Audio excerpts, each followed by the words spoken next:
Test.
Check.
Okay, you all can hear me. Hang on, Hari.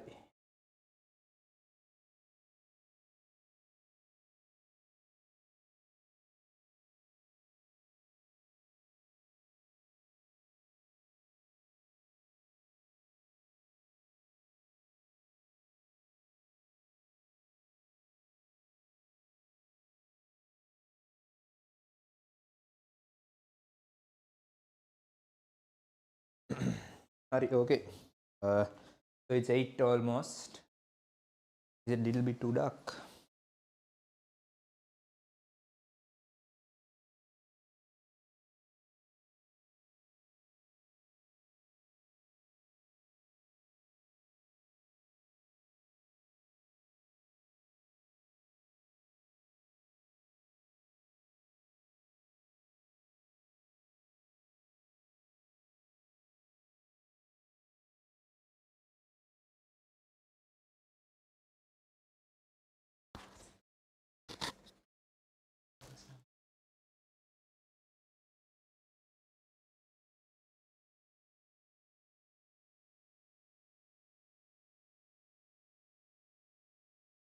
Okay.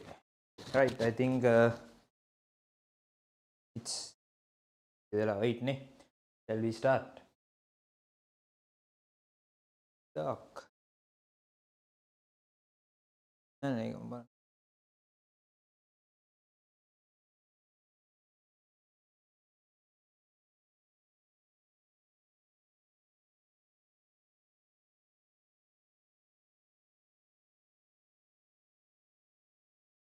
That is open. Yes.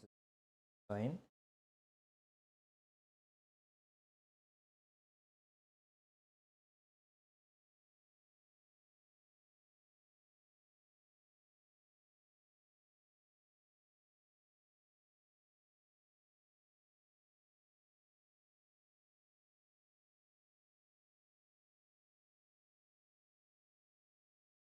Students, you can just let me know whether you can hear clearly. Hari,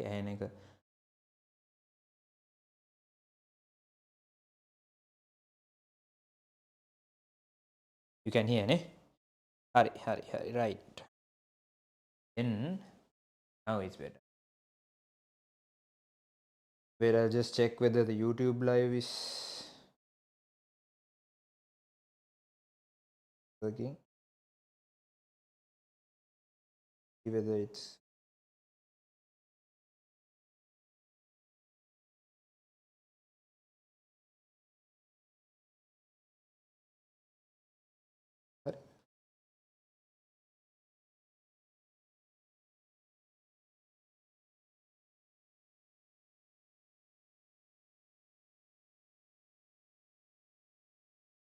oh,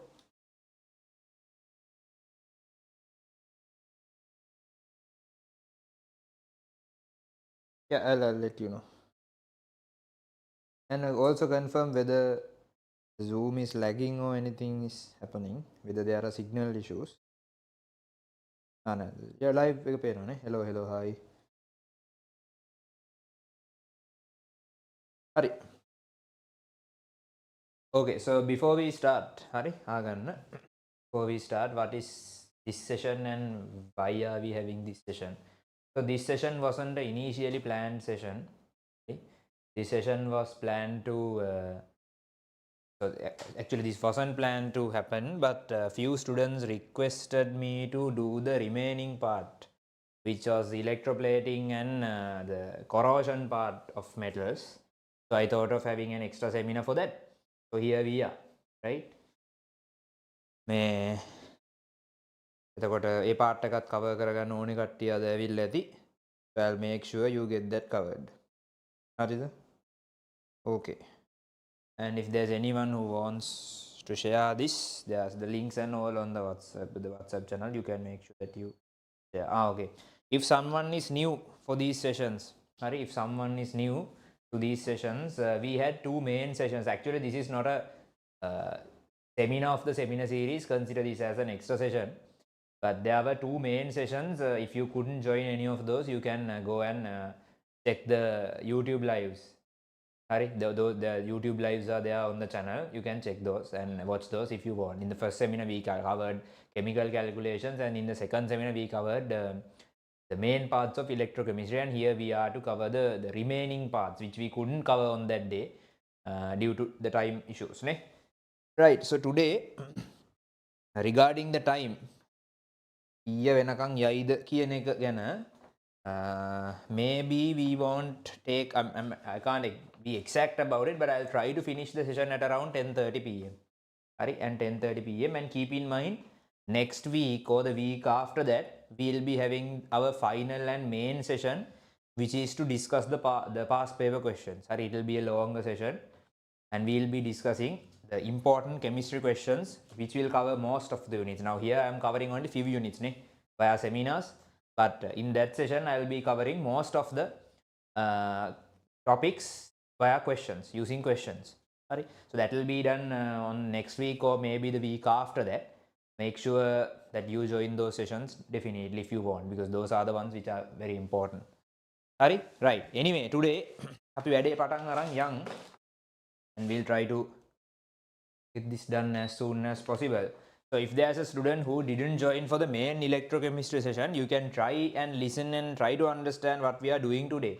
But if you can't understand, in case you didn't, if you can't understand because you weren't there for the main session, then you can go and watch that and join this. But I don't see that as an issue. I think you can listen to this and get this done. Listen to the first seminar. Right. Then what did we do? මොනවද අපි කරේ in the seminar? මොනවද අපි කරේ? Thing is fine. What did we do? මොනවද කරේ? In the electrochemistry seminar last week, we discussed about all the electrochemical cells and about electrolysis, or electrolytic cells and electrochemical cells, isn't it? We discussed about those two, right? So we learned few things about, just revising what we did.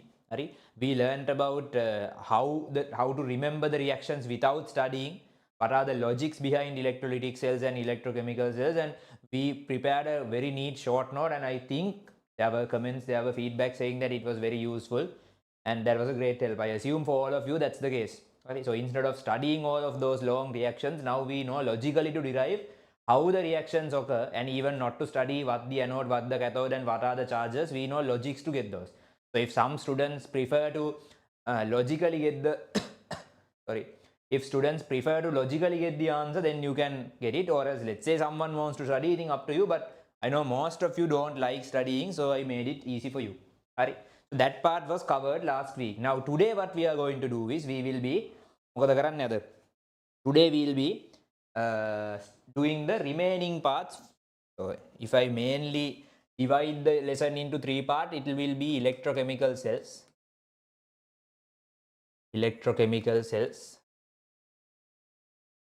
Then we have electrolysis. Then we have the electrochemical cells, electrolysis, and what do we have? Afterwards we have electrochemical cells, electrolysis. Then here we have corrosion of metals, and under that mainly we discuss about iron, corrosion of iron. Those are the 3 main topics. So this is over. Under electrolysis, the main part is over, but there's a use or an application of electrolysis known as electroplating, which is highlighted in the unit. Electroplating, I'll cover that part, what electroplating is and how that works. I'll cover that part. And then we'll be doing the corrosion part. Right, that's our plan for today. Right. Then under electrolysis, if you were there, you can continue that note, or else if you weren't there, you can just write the subtopic electroplating and we'll continue. Electroplating, and I'll teach you how electroplating works and what that means.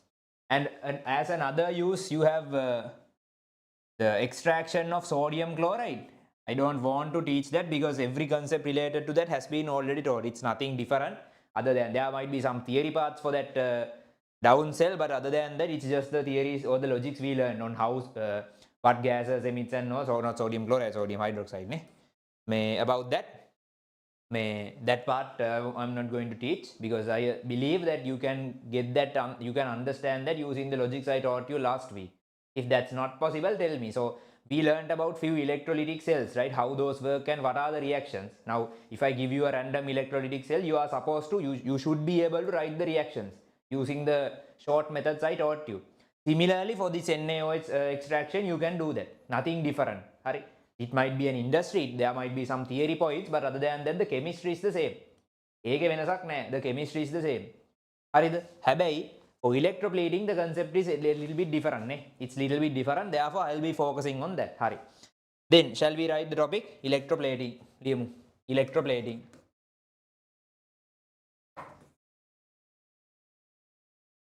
Electroplating. Yeah, then.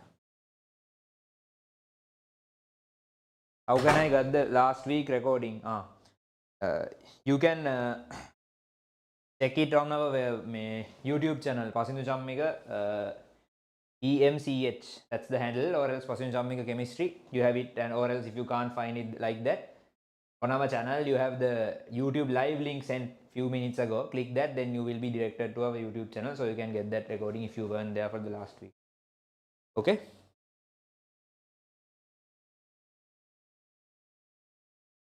Right. Clear? Good. Then electroplating. What is electroplating? Have you seen electroplating in real life? Have you? No, I mean not. I'm not asking for examples. Then you will just say the ones which are on your resource book or the textbook. I'm asking, have you seen electroplating? What is electroplating? Where is it? Have you seen examples? Now today it's a relatively easier task for me because this is an extra session. The participation is considerably low, so I can answer your questions easily. So the students who are here make that an opportunity. Because last week we weren't able to answer the Zoom chats or the YouTube lives. It was too much for the handling purposes. It was difficult, but now it's easier for me. So now you can ask questions and answer these. Sorry. Plating jewelry. Have you seen? Good. The plating jewelry, how it works. If you go not near the, I don't know whether the not the like the main ones, main branded shops, normal shops which they sell gold plated jewelry, near a normal mid-level, mid-range shop in your town. If you go and observe, in front of that shop there is a man with a something like a sink, and he's doing something with the jewelry and something like that. Now that's gold plating or electroplating. What happens is, and if you are a person who loves exotic cars, you might have seen some very expensive cars with gold plated. Or even I think in Sri Lanka also there are like I think there's a famous gold plated G-Wagon, if you know what that is. There are things like that. People with crazy money do those. That's plating. And then in ships also we plate. Now that gold plating car is done just for fun. That's just entertainment. But ships are electroplated for a purpose. And then of course jewelries are plated for a purpose. There are people, and then there are occasions which you can't wear real gold. The entire gold. Some people can't afford it. For some it's security purposes. Now when you are joining a small party, no need to wear gold. It can be a risk. If so, we can wear things which are not gold, but to make it pretty we can gold plate it. So those are the purposes of electroplating. So plating you understand now, and that process is done using electrochemistry. That's why we call it electroplating. So simply what happens is we plate or we paint something using the concepts of electrochemistry. Now we are going to learn how that happens. Clear? We are going to learn. Hi lamai YouTube එක hi කියලා දාලා දිනවා. Hi. Right? Now we are going to learn how that works.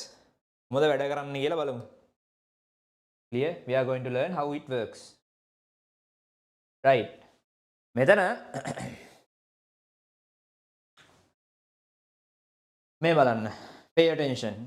Let's say you have a silver ring.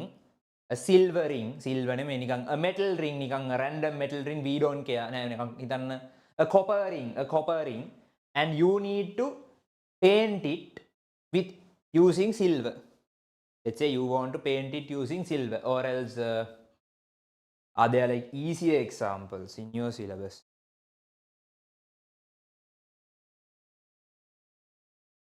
Never mind, කමක් නෑ.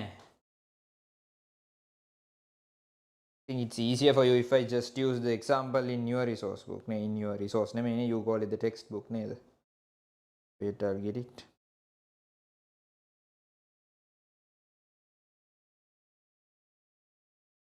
Then you won't have any confusions. I'll use the example you use normally.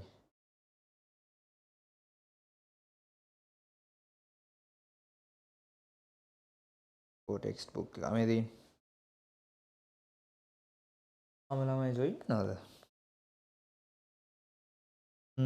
Go. Alright, In your example, what have they used for the electroplating?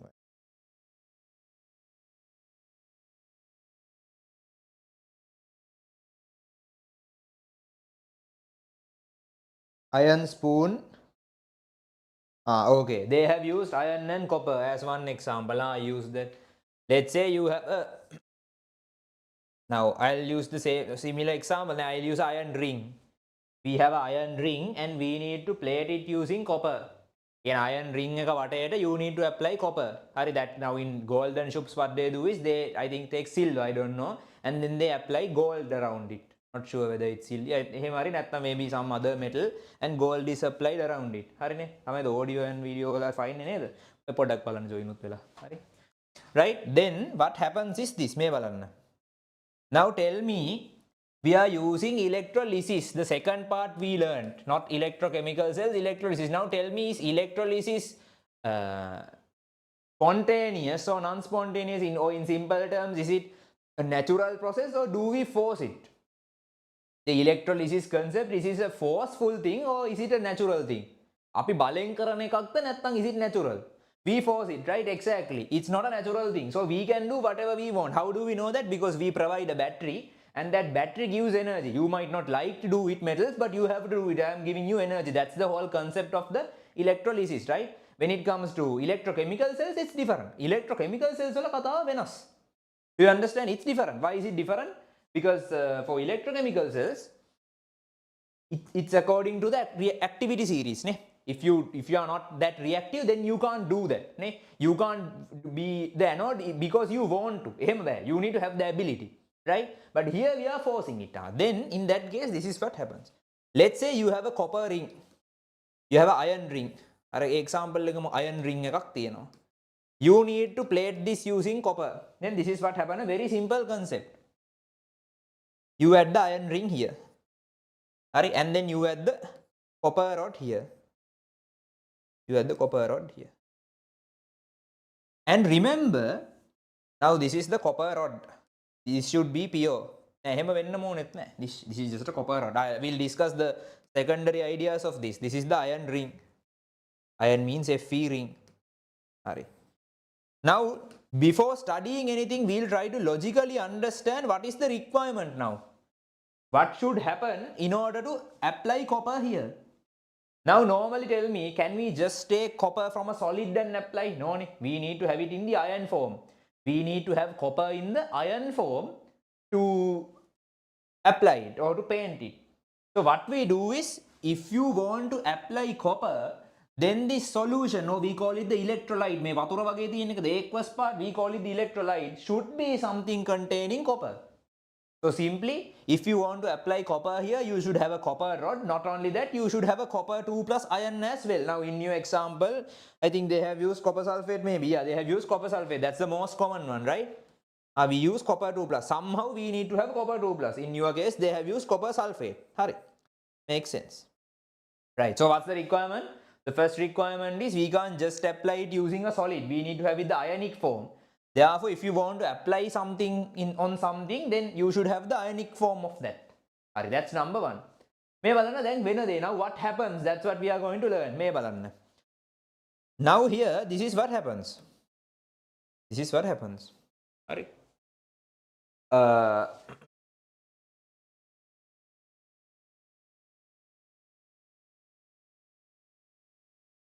The basic idea is understood.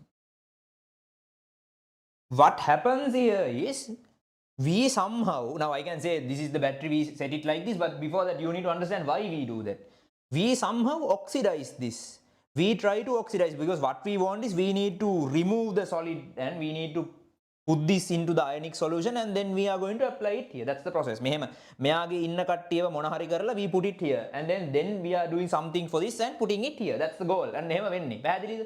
Alright, then what happens is, this solid needs to be oxidized. So what we are going to do is, copper set, the copper solid, we are oxidizing it and making it copper 2 plus. We are oxidizing that copper rod and making it copper 2 plus. So one is that this should happen. The copper here should go and become copper 2 plus. But initially to start the process, you need to have some copper 2 plus as well. That's why we need to start with some copper 2 plus here. Then what happens? Then the whole lot of copper 2 plus will go and paste here. The whole lot of copper 2 plus will go and paste here. That is what happens. That's the process. So this should go and drop here as copper 2 plus, and here the copper 2 plus should go and paste here as copper. So I can draw a simplified diagram again. You have copper here. You have copper here. That copper should become copper 2 plus. So the copper here should become copper 2 plus. And that copper 2 plus here should go and paste here by becoming copper again. So what are we doing simply? We can't apply a solid on a solid. Hey, this is iron. We can't apply solid on a solid. We need to have the liquid form of it. So what we are doing is we are making this copper 2 plus. Now we have the aqueous form. Now it's like a liquid. Then we are applying it here. That's what we are doing. My concept. So what are the reactions? On one end, on this end, what happens is copper goes to copper 2 plus. Now all of you know how to balance these. Last week we did this. This is our reaction. Copper goes to copper 2 plus. This is our reaction. Then on the other end, what happens? Again, copper 2 plus goes to copper. Now, before knowing what happens here, if you just look at the reactions, you will say the vadak no point. The same reactions are happening. If you add these two reactions, everything will cancel out. Because you can see the opposite reactions are happening. You might say no point. No, there is a point. Why? Because one reaction is happening here and the other reaction is happening on the other end. Clear? That's what happens. One reaction is happening here and the other reaction is happening on the other end. Now, the only part we need to figure out is which end should be the anode, which end should be the cathode. How do we do that? You know where the oxidation happens and where the reduction happens. So whenever they give you a electroplating one, don't study the one we need to paint should be this, the one we are going to paint is this. Understand what happens. If there is an iron ring, we need to dissolve this and then that needs to be plated here. Therefore, copper becomes copper 2 plus, make a gaveno. It gets painted. Now ask yourself, what is this reaction? Tell me copper going to copper 2 plus. What is this reaction? Is it an oxidation or a reduction? Now, tag again.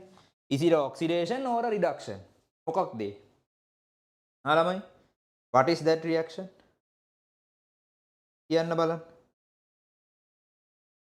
What is that reaction?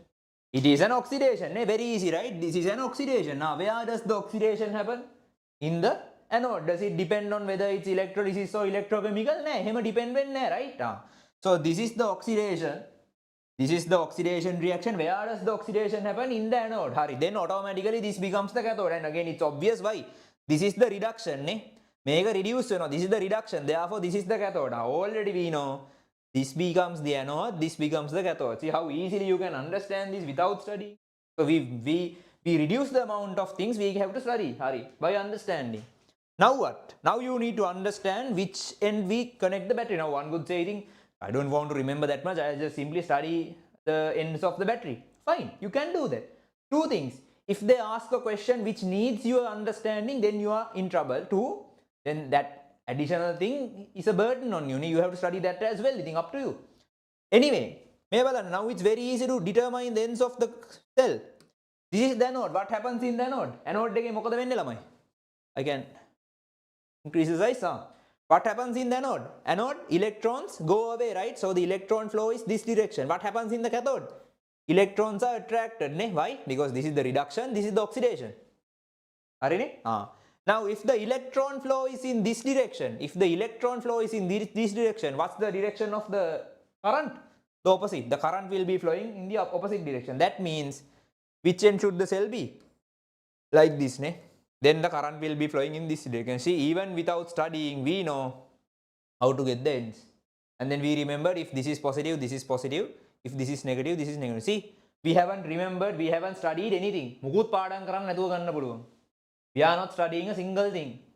Very easy, right? Anode, so we know this is the oxidation, which means electron should be going out. We know this is the reduction, which means electron should be coming in. Then we can write the direction of the electron path. That means we can write the direction of the current, which is the other way. Then we can write the notation of the cell. Very easy. Atta lazy වැඩේ. තේරෙනවද? That is how we understand electroplating.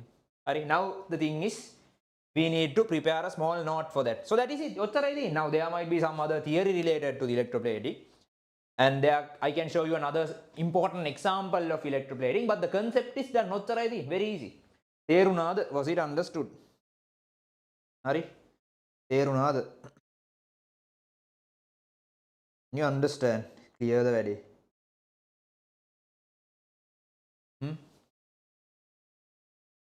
තේරෙනවනේ ළමයි, අවුලක් නැහැනේ. Right? Why does copper oxidize? Very good question. Why? Why does copper oxidize? Can someone answer it? Or there's an obvious answer for that. What's the answer? Why does copper oxidize? What's the reason? Why does copper oxidize? A very obvious, clean answer for that. Only one answer for that. No, not activity series. That's the 100% wrong answer. The exact opposite of it. In this one, we are not paying attention to the activity series. Why? This is not the natural one. That's electrochemical cell. Sorry? There's only one answer for that. Why does copper oxidize here? Because of? No, not because of its reactivity. That's wrong. No. No. Yeah. To convert into aqueous. Sorry, that's what we need. We are making copper oxidize because we need to convert it to copper 2 plus. Hari, why does copper do it? Because we need copper bond. Do it. And we know copper is not that reactive as well. In this case, why does copper oxidize? Iron could have oxidized. No. Why not? It's not because of reactivity. It's not because of reactivity. Because we know iron is more reactive than copper. What's the difference? Okay, I can see 2 correct answers. Because it's the anode. Exactly. Because it's the anode. Now, how did it become the anode? Because it is more reactive, did it become the anode? No. Copper is not more reactive than iron. Then, why does it become the anode? Why? Why is it done? Yeah, exactly. Because the positive terminal of the battery is connected. So, in simple terms, everything in an electrolytic cell happens because of the battery. Because we forced it. Api kiwwa karanna gela ekai. Not because it's more reactive, not because it wants to, or not because it's a metal. All of those justifications belongs to the electrochemical cell. That's different. In the electrochemical cell, if you deserve it, you can do it.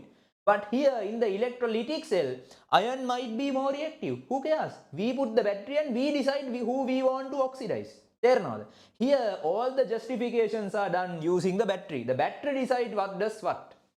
That's the difference. Okay, Venus. Clear? Right. That's a good question which summarizes the idea. Right? Hari. Liamu. What can we do? Electroplating. කොහොමද ලියන්නේ මේකේ note එක? මෙහෙම ලියමු. I think we can explain it using few stages.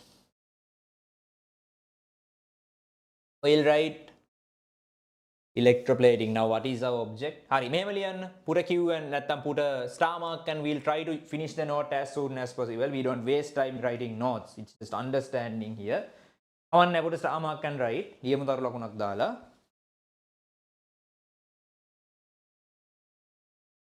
Right, we'll write put a star mark and limu.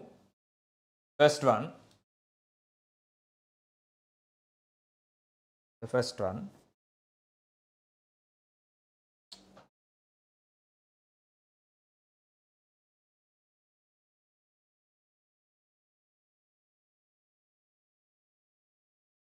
We'll write it as a question. If you want, you can write. We'll write it as a question. Explain how to plate a copper ring, an iron ring. Explain how to plate an iron ring. Explain how to plate an iron ring.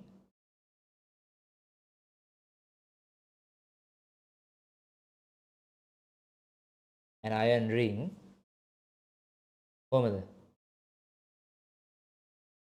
Using a copper rod. At the iron ring in copper. Explain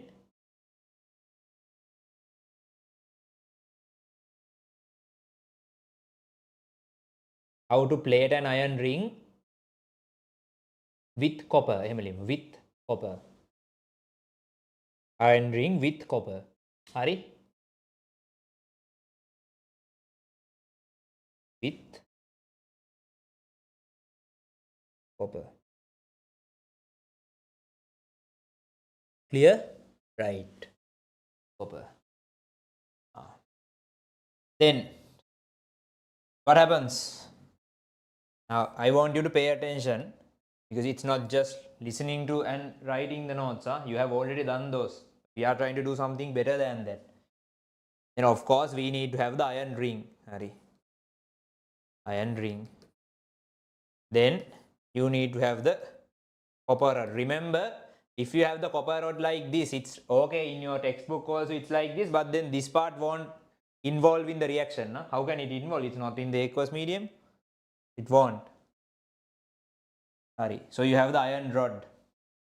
Sorry, not the iron rod, the copper rod. Hari. Then what is the requirement? What happens here? What should be the requirement? The requirement is, now again, sorry. You need to have copper sulfate as well. So you have to have copper 2 plus here. We have copper 2 plus here. කොහෙද තියෙන්නේ බං copper 2 plus? මෙතන copper 2 plus which is given as, let's say, copper sulfate. Hari. Then what is the flow? The first thing we understand is from here to here. Now most of you might have learned these maybe in school. I know 90% of you learn by learning the ends of the cell. They say you have to connect the anode to this end, cathode to this end. Then they start, if we connect, then this happens. But actually you should learn it the opposite way. You should learn why we connect it like this before connecting. The reason is this. The flow here is copper should be oxidized here and then that should be put here. To paint it, it's very obvious, right? Then how can we write it? Put another star mark and write. Put another star mark, and now I'm giving the note just for the sake, right? Because I know some of you prefer writing a note and understanding, but if someone understands the concept, you can write your own note. I don't care. Here we are not to write notes. Sorry, you have it already. Okay, then the next, so that's the question. Hari, put one or step one again. Step one. One kilo. Put one and we'll write.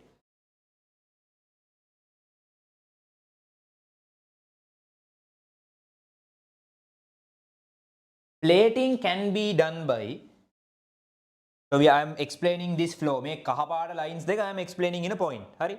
Plating can be done by oxidizing the copper rod. Oxidizing the copper rod to copper 2 plus. Plating can be done by oxidizing the copper rod to copper 2 plus and then reducing it back onto the iron ring. Reducing it back onto the iron ring. Oxidizing the copper rod to copper 2 plus and reducing it back onto the iron ring. And then draw this diagram that explains what we need to do.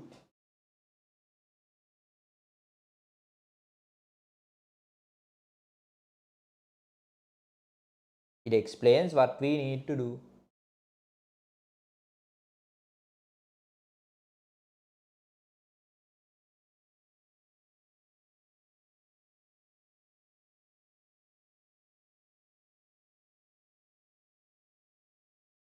Right? It explains what we need to do. Right? Meantime, a student has asked, how can I control my nerves? I am nervous about my exam. Are you? Huh? Are we nervous? I am not nervous. Are you nervous? Yes. Why? Why is it copper 2 plus? Because that's the most stable ion for copper. They'll answer all the questions. The shape is manageable. How to write the half reaction? I'll show it, but if you didn't join the last week's session, you better watch it. When does 2028 online class start for A-levels? I'll inform those on the group. Hari. So there are so many messages asked about the classes, our A-level classes. Shall we first finish O-levels? We will be starting A-level classes once your O-levels are over. I'll inform those all in like few weeks. Before you go to O levels, I'll inform all. So that you have a good idea. Can you repeat? Which one, ba?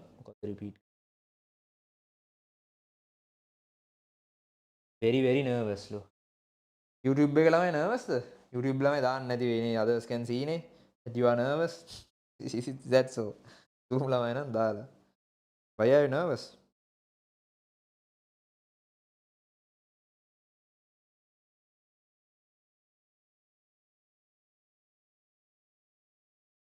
Like the here what I said was copper rod is oxidized to copper 2 plus and copper 2 plus is reduced back to the iron ring. Sorry. If you miss the note, may YouTube live එක තියෙනවා. You can go and join the live. I mean, if you miss a lot. You can ask, but if you want, you can go back. Copper rod oxidizes as copper 2 plus and then reduces back to the iron ring. ඒ වගේ එකක් කිව්වේ. You can't exactly remember. Okay. Then draw this. Then draw this.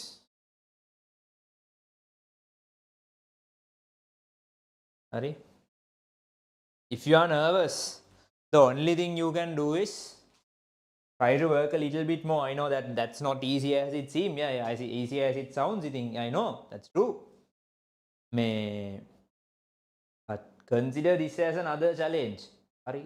Think of it like this. Now, how do you feel when you are thinking about the scholarship? How do you feel about it? Or else maybe a grade 6 term test. How do you feel about it? Do you even consider it at the moment? You don't, right? And if you ask about of your Ayas and Akkalas who are doing A levels, they might be nervous about their A levels. But if they ask whether O levels we need to be nervous, I am nervous, they will laugh at you. They don't care.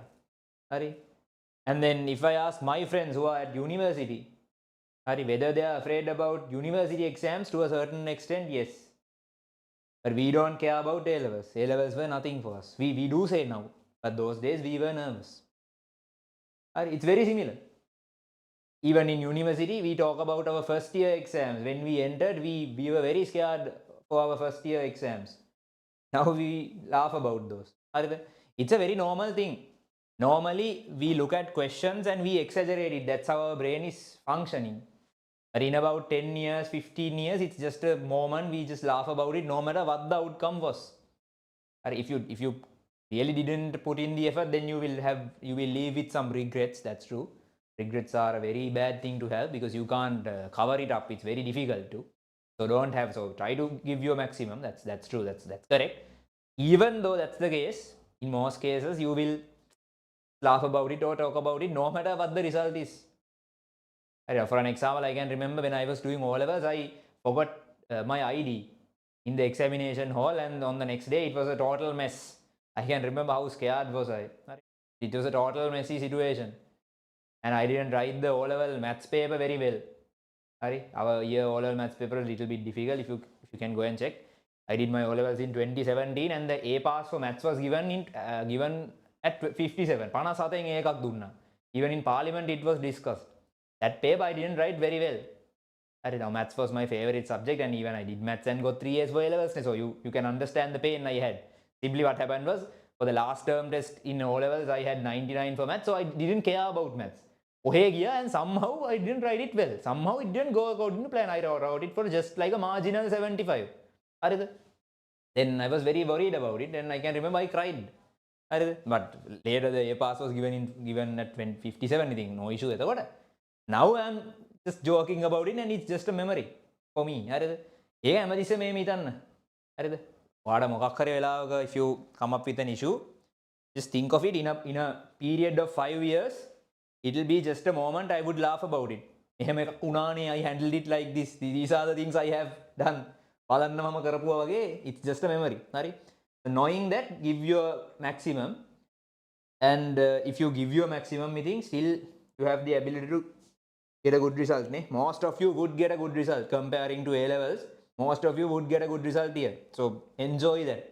A levels won't be that easy. I'm saying anything. I don't need to lie to it about it. A levels meter amaruyi. That's the way to think about it. What was your O-level result? I got 8 A's and 1 B. Yeah, literature. Your O-level year 2017. Hari. Right. now it is 2026. So I have done O-levels 10 years ago. Oh, time flies.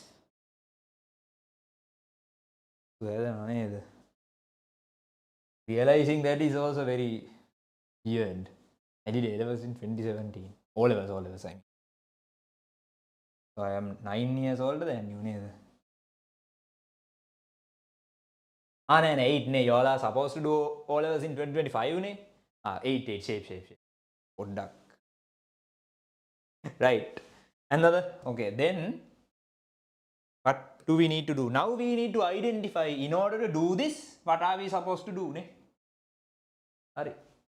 And I don't really know how to write a note for that because it's a logical explanation. This is the explanation. Okay, then we'll write the oxidations and reductions first. Hurry. So this is the oxidation. You have copper goes to copper 2 plus. So the oxidation can be written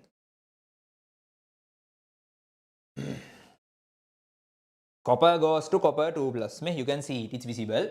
Plus 2 electrons, and you know how to apply the physical states and all. If you don't, go and check last seminar later. Done. Then we have the reduction. Which is this many reduction. Copper 2 plus goes to copper. Again, you know how to balance. Put a 2 electron here. Equals solid. Hurry. Dagan. May dekat dagan.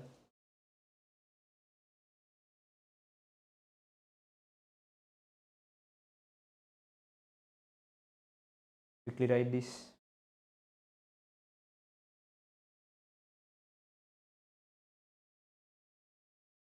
No. Want 2 come in front of 2. Why? Both sides are already balanced? No. So will they shuffle the school during all? It depends, it depends on your admission. Some schools you can write it in your schools, otherwise you can't. That's what you. Why is it 2 plus? I answered it because that's the most stable oxidation state of copper. Copper 2 plus is the stable ion for copper. That's why. It is how it is. You can learn more on why it is stable later in A levels, but for your level, then that's it. Right.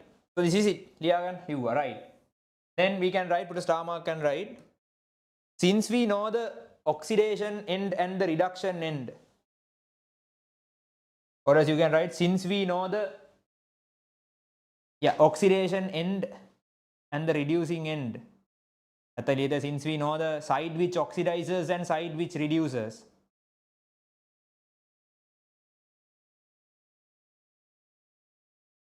we can easily identify the terminals of the cell.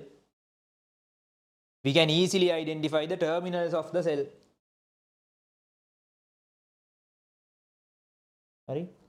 We can easily identify the terminals of the cell.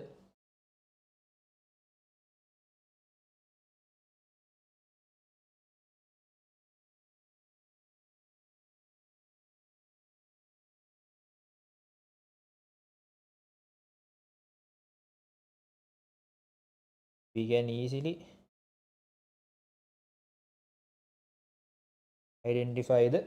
of the cell. What does that mean? Now that process I explained. I'm not giving a note for this. So you need to understand and write this. What I am saying is, since we know the end which oxidizes and the end which reduces, we can identify which side of the cell should be positive and negative. Once more I am saying, this side oxidizes. What is oxidizing? Releasing electrons. Then electrons are released. Electrons are emitted. This side cathode. What does that mean? Electrons are accepted. Cathode means, this side reduction, that means electrons are accepted. Then this is the direction of the electron flow. It goes like this. Then if you want to write the direction of the current, the opposite. The direction of the current would be this then. Direction of the current is this, anti-clockwise. The opposite. We learned those last week. Then I can easily show the notation of the cell is this. Why? The cell should be like this to send the current like this. So I don't want you to write a clean or a neat note for that. Understand how we did it, because they won't ask how you identify the ends. They just want you to know it. Ne? Oxidation, reduction, we know. Oxidation means electrons are moving out. Reduction means electrons are coming in. Now you can write it on your own words, or in your own words. Then this is the direction of the electron flow. Then the direction of the current flow is the opposite. That means the cell notation is this, or the terminals are like this. So this is positive, this is negative. That's it. You can think about it and prepare your own note if you want, explaining how we determine the ends. I want you to write it in your own. Yeah.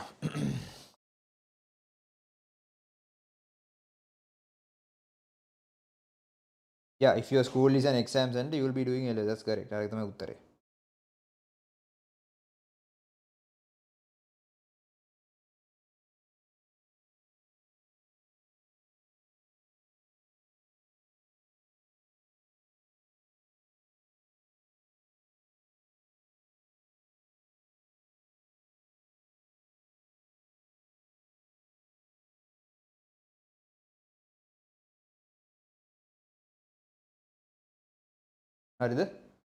Right.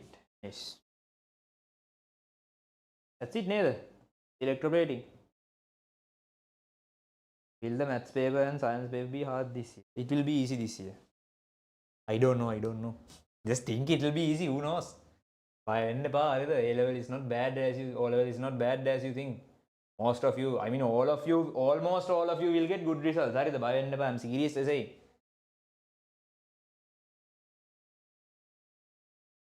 Just enjoy it. I'm honestly saying all level is the final exam you will be enjoying. The most of you. Seriously, that might not be a good thing to say, but that's the truth. Exams are difficult. If O levels is also difficult, don't be upset about it, but that's the truth. Right. Anyway, but still you will have the ability, you will improve your capacity. It was difficult, but somehow we managed to get it done. It's possible. Anyways, that's it. Then after determining the terminals, if this is positive, we know this end is positive. If this is negative, we know this end is negative. Since the oxidation happens here, we know this is anode. Since reduction happens here, we know this is cathode. So you can just complete the ideas and finish it. So without remembering a single theory point, by just understanding what happens, we can do everything. Clear the theory? We just understand how the painting happens and you are right. Check whether that is clear. So that's electroplating, and I'll show you one more application of how electroplating can be done in another way.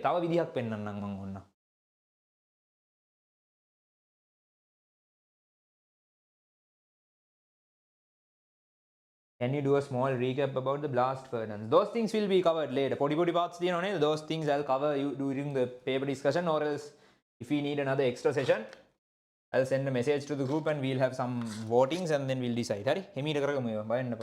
Even this session wasn't in plan. Finish the things. Okay. And if that is clear, if that is clear, and students who are on the YouTube live and the Zoom meeting, check whether you are on our WhatsApp channel, because every information is sent there. You can tell me, Harry. Description again. It's not there, ne? Is it on the description? I'll ask you to add it to the description. Anyway, okay, right. Then what happens? Shall I show you another way of using electroplating? Now, since we understand electroplating easily, we can manipulate it. We can just use it in different ways. Now you have a gold, let's say coin. You have a gold coin, but the entire gold coin is not, the entire coin isn't gold. It has, like, say 90% of gold and 10% of metal, iron, or impurities simply. We don't care about the other metals, so we call those impurities. What I want to do is I want to separate the gold.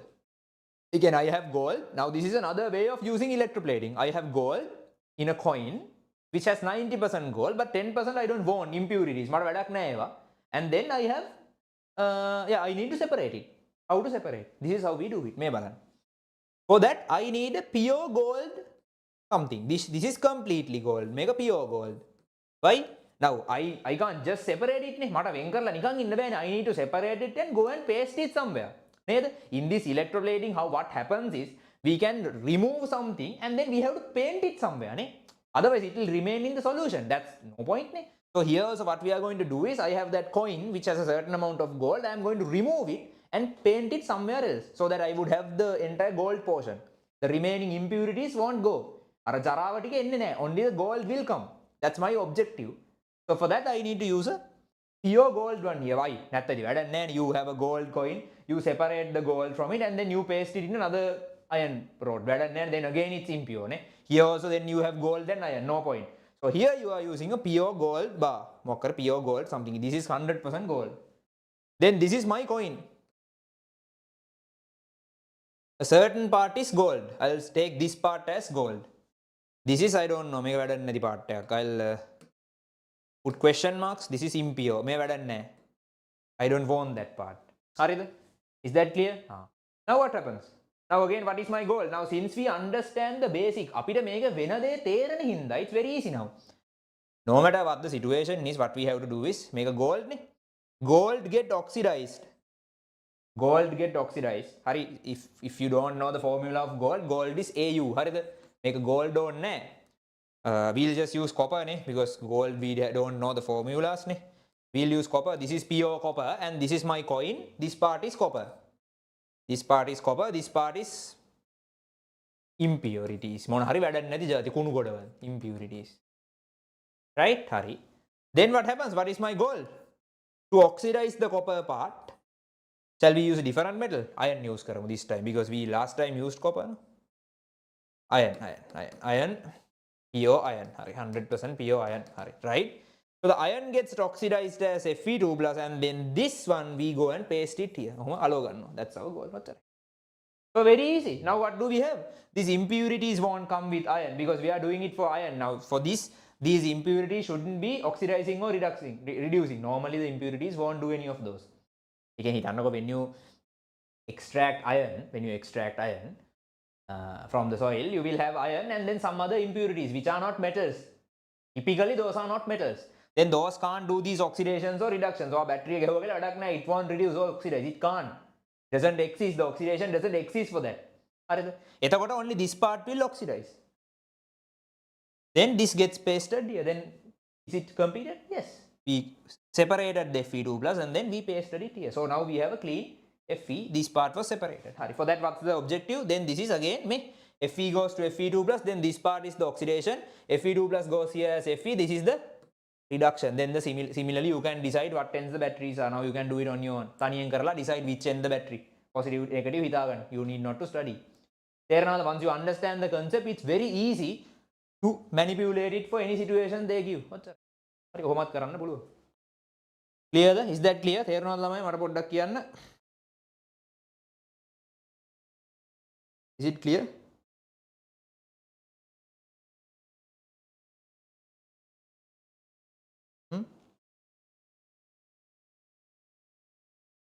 Is it clear? තේරෙනවද ළමයි? හරි නේද? අවුලක් නේද? Alright, nice. හරි.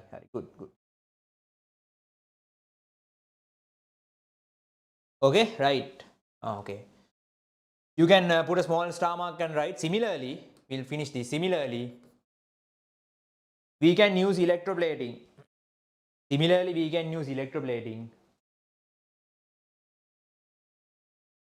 To separate a metal.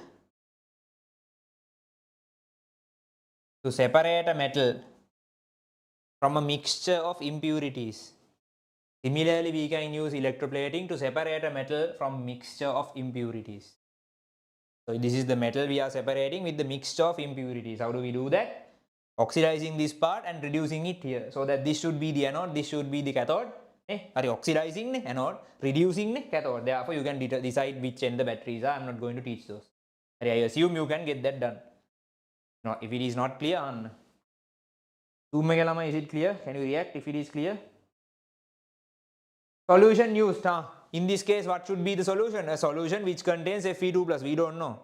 Any solution which contains Fe2 plus. Maybe FeSO4. Maybe FeSO4 as the solution. We don't know. Now just manipulate the situation. We don't care. පොඩක් react කරමු if you understand online ළමයි. Zoom එකේ ළමයි is it understood? තේරෙනව නේද?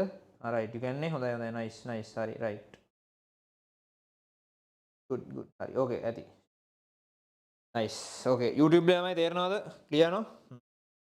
okay හරි තේරෙනව නම් එච්චරයි right. that's it. Sorry, I'm not going to complete this. So no matter what type of a question they ask from electroplating, now you know the concept. We are not studying. We are just understanding what happens. Sorry, if someone doesn't understand, you can send a message. You know this number, right? Always send a message to this number. It will take few days to me to reply. I think you can understand it, right? I have my own classes, and then you are sending so many messages. But I somehow reply. You can send a WhatsApp text to this number if you have serious issues which you can't ask through a Zoom text or a YouTube text. ප්‍රශ්න දිග වැඩි න send it here. හරි right. So that's electroplating. ඔච්චරයි electroplating වලට තියෙන්නේ. Now you can go and refer your text. There might be some other theory related to electroplating and all. ඉතින් ඕන්න බලා ගන්න. Okay. Right, let's just check what do we have. එච්චරයි නේ මම බුත් නැහැ අතරම. Yeah, that's it.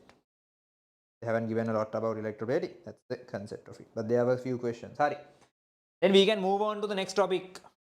Since electroplating is over, we can move on to the next topic. Before that, on the tute. Now the tute is on the group. The link is on the group because for WhatsApp channels we can't upload PDFs. I don't know why. Have they given any question here on the tute which uses electroplating?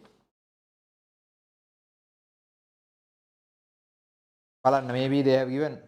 Can't find one.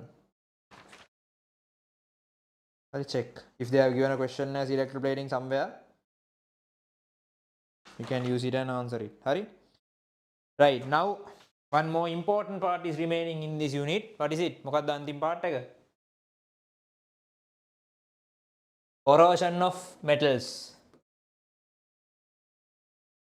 Corrosion of metals. ලියාගමු. Corrosion of metals.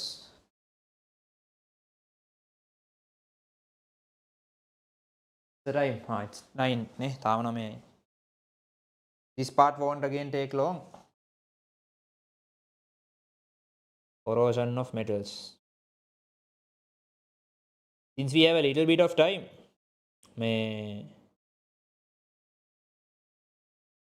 are there any questions related to now in the last two seminars I really didn't ask for suggestions and ask for questions, right? I discouraged those because the amount of theory we had to cover and the amount of students I had to handle was a little bit too large. And today in this exercise, now I can give you the opportunity if you have any recommendations for the next sessions, or else if you want, if you have questions related to O levels or something, subject related or not subject related maybe, we can discuss those for like 5 to 6 minutes and then we can start the corrosion part and we can finish the session. Anything you want me to answer? Last sessions you had sent messages. I think I told you to send it to the WhatsApp page. I think anything you want to understand? If you have questions, ask. Zoom making if you have problems I want to solve. Answer those. We'll take 5-6 minutes as a small break and then we'll move on to the final part of the lesson, corrosion of metals. Let's say you want me to cover a certain part, then just send a text so that I know, okay, there are such parts students want to cover. Then I can ask your opinion, the general opinion on the WhatsApp channel, and then we can decide whether that's necessary or not. I can't cover all the parts, but I'll try my best. You do the blast furnace thing. Is that difficult? So what do we study in A-level chemistry?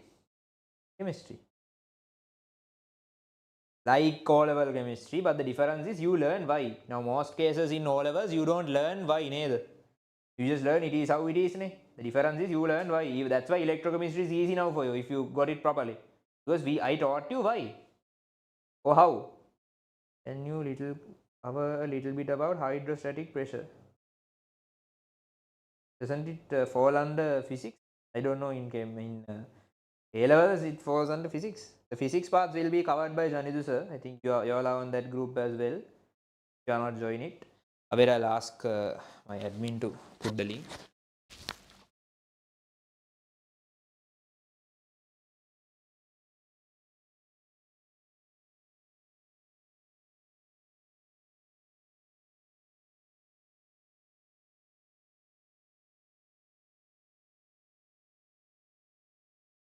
isn't it? මේක නේද අයි තියෙන්නේ නැද්ද?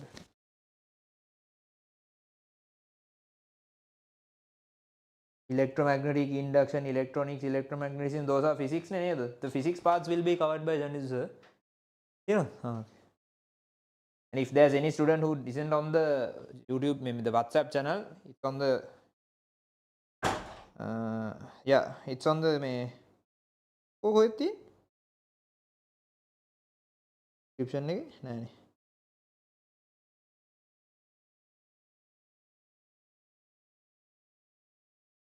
හරි number.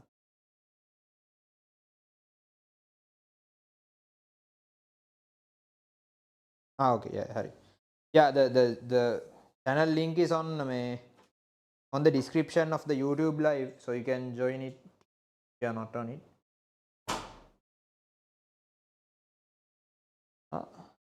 I need to select chemistry, maths and ICT. You can't, neither. You need to select either chemistry or IT.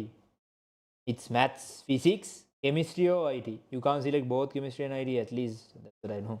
Normally those are the combinations. Changes in matter. Okay, I'll keep notes on those. Electroplating is electrolysis. Yeah. Physics ne? Hari physics parts jane awa karai. Separation techniques of mixtures. How can we not forget the things we study? Yes. Know anyone who's good at teaching biology? You mean for all of us? Not really. If we knew, we would have already arranged the seminars for you. Changes in matter. The third lesson, no, the calculations, mole fractions parts were covered. Eva kara.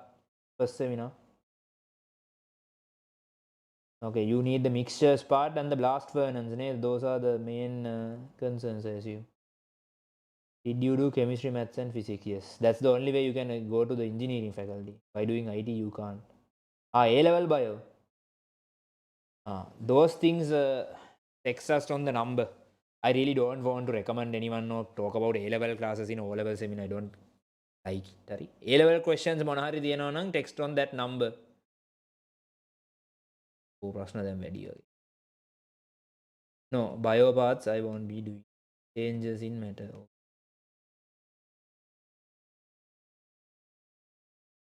Concentration and mole. We did that part. Concentration and moles we covered. Check on our YouTube channel. There's a live on 6th of January. We did the mole part and the calculations. Who would be doing bio? Unfortunately, we don't have anyone to do the bio part. Sorry about that. We couldn't find someone who we are satisfied. You send me the physics channel. The physics channel, okay, the physics channel I'll send it after this seminar. Or by tomorrow morning I'll send it if you are not on it. Okay, so there are, okay, I noted down your requirements. Harida? There was a question asking me.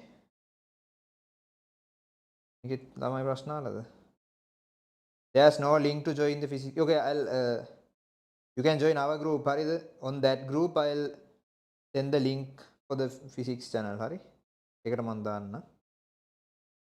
Do we have this year's seminar paper? I think so. So that physics group link is not working. That's the link I sent previously. Ne? I'll send a new one today or by tomorrow morning. Can you do acid base cells? Hari, okay, I'll take a note on that. Hari, okay, and then there was an important question saying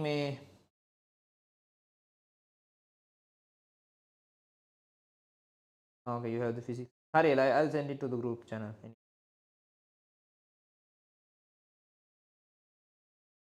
Carbons. So there were like several requests. Obviously, I won't be doing all for several reasons. One, I have time limitations. Two, I don't want you to try to cover everything as a seminar before your O-levels. Don't never do that for any exam. I mean, normally what students do is they prefer to learn everything again before an exam and then they think that's the best approach, which is not. So you should cover the important parts. If you have like this, it's good. That's why we are having this. But trying to cover everything instead of doing questions isn't the good approach. Sorry. Anyway, There was a question asked how to remember things without forgetting. That's a very simple answer for that. Now, how do we remember songs? Hindu mata hitinne kohomada? Do we put any effort? Any need? Do we even need to understand? Now I normally say in classes to remember things, it's easier if we understand. But for songs, do we even understand? Now some more you listen to Hindi songs, English songs, some rap pahana. Do you even understand the idea? But still you remember it. You don't even put any effort. Why? So how do we remember those? I know there are people who study songs, but normally most of you don't study, right? You but somehow know the song. Very long songs, even without understanding in the song here, but still you know the lyrics. How? What then? Why? Why do we know? What they do? Yeah, you just listen it again and again. That's the only method. Now you might not like it, but that's the truth.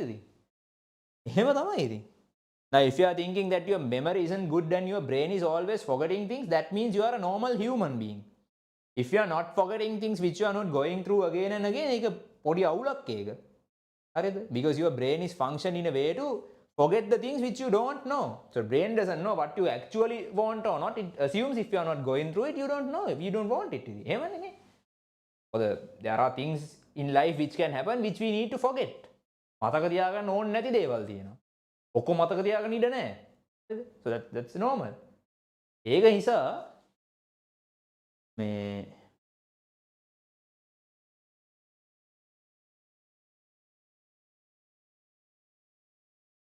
but when you don't like the song, you don't listen. නෑනේ එහෙම කියන්න බෑනේ.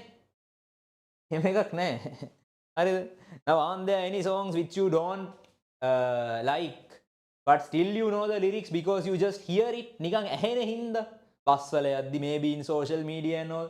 Some songs which are terrible you don't want to hear, but you know the lyrics. පොඩ්ඩක් හරි දන්නවනේ. And you haven't even intentionally played the song. නිකන් ඇහිලා දන්නවා. That's the nature of it. So in case you are having issues related to studying or remembering, I don't know whether you can apply it for O levels that much now. Try your best. But all of you are doing A levels. At least 99% of you are doing A levels. In A levels, remember the only way for success is you will have to. I don't care whether you like it or not. But if you want to remember things, the only way is to repeat studying, and then you would realize it's not difficult as you thought. You won't be spending hours studying. Few minute sessions. Those things will be taught once you come for A levels and A level classes. I think in our classes we teach those. I think most of the classes do teach it. It's like a basic thing, but still students don't do that in A levels. I have anything. That's the idea. Okay, I think I gave you a brief idea on what we'll do. So I got the ideas. Thank you for the feedbacks and thank you for the suggestions. I'll check the suggestions and we'll decide on what seminars we'll have in the future. Yeah. In the final seminar, you will get an overview on most of the parts because it will be a past paper discussion. So it will be a longer session or a 2-3 hour session. We'll decide. I haven't decided it honestly. I'll decide it and let you know. In that, I'll try my best to cover most of the questions. Not like 3-4 questions. In that session. So that lot of parts will be revised. For the smaller topics, no need to have separate sessions. Because you have other subjects, you have other work, and no point. We'll do it like that. Anyways, now back to topic. Now if you have more questions, ask later. Okay. Now back to topic. We are doing corrosion of metals. And specifically, if that metal is steel or iron.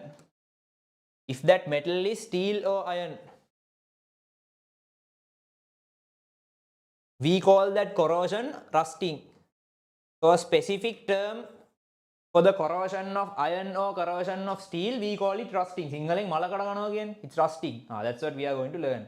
So we'll learn. Now this is related to electrochemistry, but it doesn't have anything to do with electrochemical cells or electrolytic cells. It's different. Now the third part, we learn the factors which govern or which cause rusting, which increases or reduces the pace of rusting, and then how to practically identify it, or how to identify the issues and how to reduce it. මල කඩ ගන්නේ ඇයි මොනවාද ඕනේ? මල කඩ ගන්න වේගය වැඩි වෙන්නේ කොහොමද? How to increase or decrease the speed of or the rate of rusting?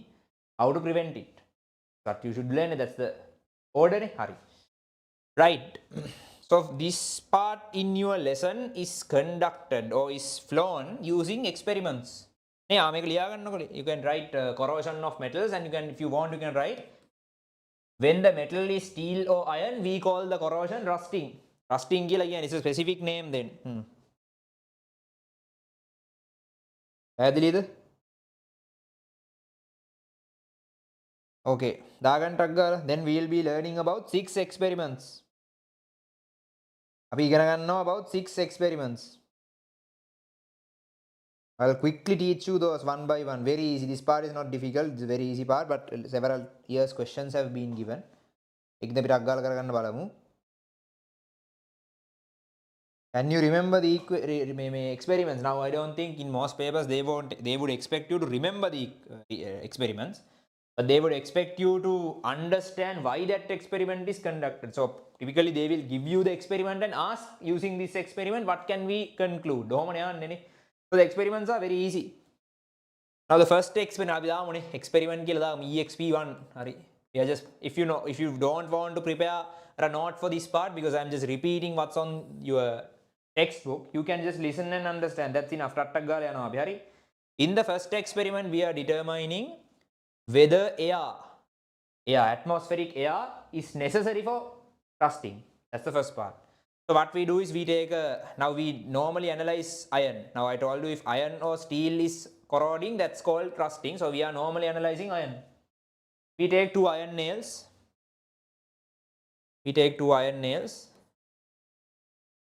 And we put one nail in cold water. I'll go through these very quickly. So if you have questions, ask, because these are not very difficult to understand. All of you can. This is boiled water. Why do we boil water here? Now when we are conducting an experiment, we should have the controlled experiment and the experiment we are comparing it with. So if we want to decide whether air is necessary to rust, we should have one experiment where air is present and another one without air. We need to eliminate the factor we are checking. එකක air තියෙනවා අනිත් එක air නැහැ.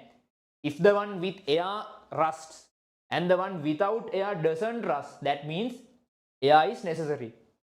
That's the only way to conclude. Now that's what we are doing here. We are going to do that.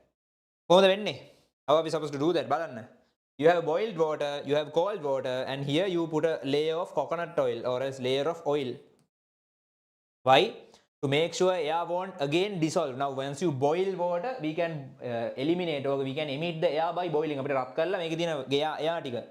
Gases, oxygen, nitrogen, any gas we can eliminate.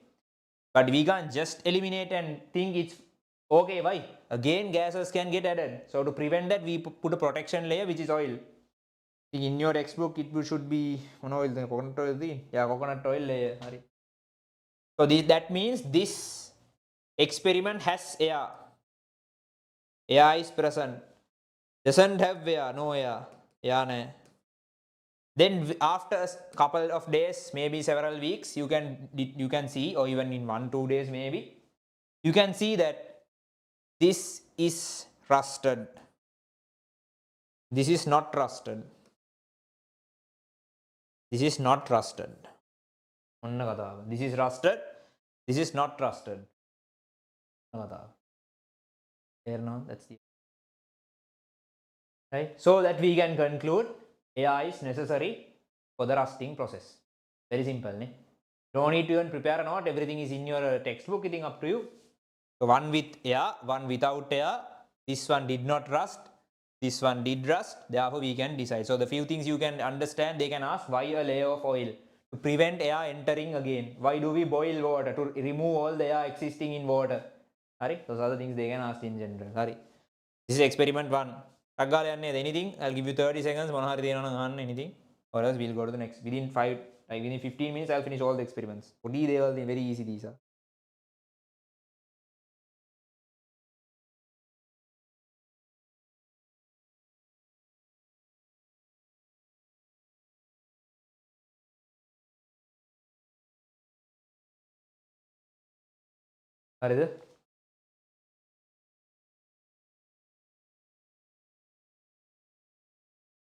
What is meant by control experiment and open experiment if they ask? Simply control experiment is the one without the factor. Without the factor we are checking. So this is the controlled experiment. Sorry, the other one. This. Neither. If we want to check whether air is yeah, whether air is necessary, the one without air is the controlled experiment. Yeah. The other one is the open. Due to water, it okay. Due to water, won't it rust? Never again either. What does that mean? What does that mean? Due to water, won't it rust? It hasn't. That means only having water isn't enough. Only having water isn't enough. You need to have oxygen, or sorry, you need to have air as well. Now in the next one, we'll understand which gas we need, whether it's any gas or whether it's a specific gas. Sorry. And then a student has asked, why cold water? Exactly. They could have used water in room temperature. So now no need to put hot water, but they could have used normal water. Why cold water? Cold water only. Any answers? Oh, that's a good question. Why cold water?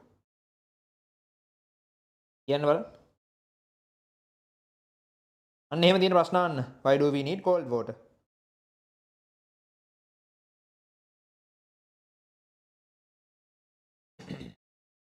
Why putting coconut oil to prevent from air entering again? Yeah, so why does it increase rusting? Yeah, it contains more air. Now you know when we boil water, all the air emits. So the opposite is also true. The cooler the air, more gases are dissolved. Then it's better. It will rust quickly so that we can observe it quickly. That's why. Are you? Right.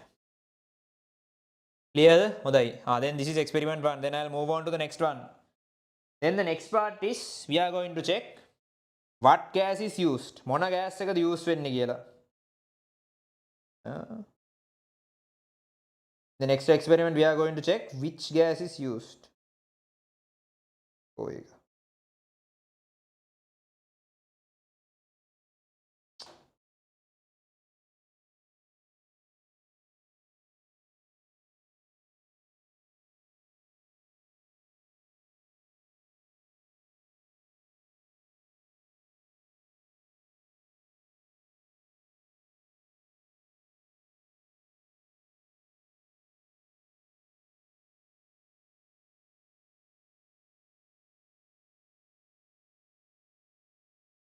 The next one we are checking which gas is used. I mean, now we already know it's necessary to have air. Having only oxygen, having only water is not enough. The next one, this is how the experiment looks. Now we know we need air. What we have done is, I'm just copying the text box. You have 2 tubes like this.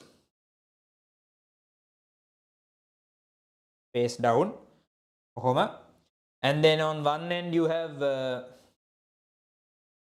boiling tubes, and here you have iron, a piece of iron, and then here you have nothing. And what we know is you normally keep these face down, therefore this is entirely filled with air. This is entirely filled with air. This is also entirely filled with air. So that water won't enter. Water can't enter actually because it's filled with air. But with time you can see the water limit raising. Now this is filled with air so that water can't enter. But with time, water starts to enter little by little, slowly. Slowly it starts to enter. And also you will realize that the amount of water entered is around 1/5 of the total volume or the total height of the boiling tube. Approximately. These are not perfect experiments. You would understand once you join A levels if you are doing chemistry. These are not that perfect for an experiment, but at your level this is enough. I think more solid evidences but for your level this is enough. Water enters around 1/5. What does that mean? This was entirely filled with gas. but around 1/5 of the gas has been gone somewhere. This is sealed. That means we can say, and also you can see this iron is rusted. So I am again saying in the control experiment we have nothing. So this is entirely filled with air, therefore water won't enter. Water will enter. Here also initially water won't enter, but with time you can see water is coming slowly, little by little. Little by little water is entering. Then what happens?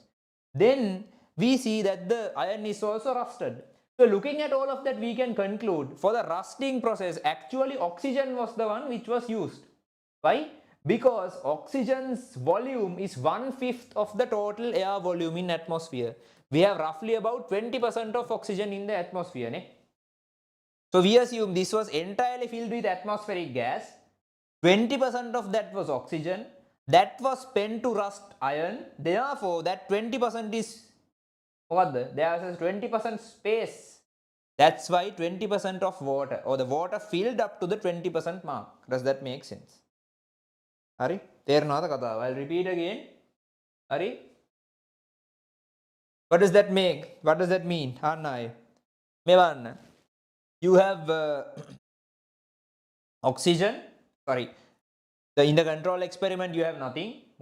In the open experiment, you have iron, piece of iron.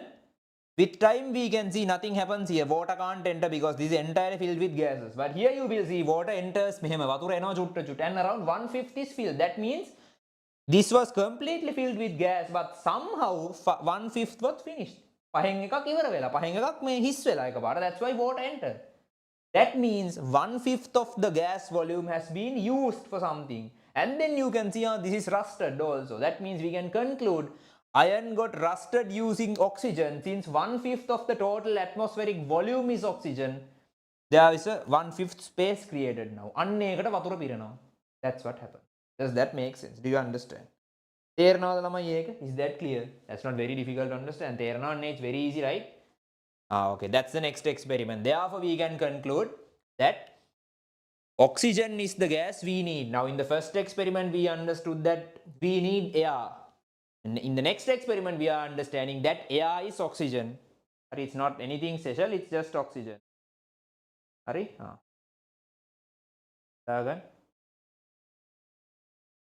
Does corrosion happen in every metal? Most. All you are doing, yeah, correct.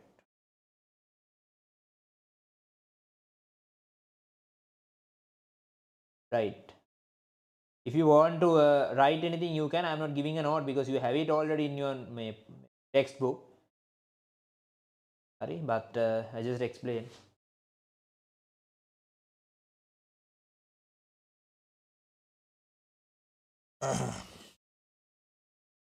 I told about a song. I told that there are songs which we don't like, but we can remember the lyrics because we are hearing it.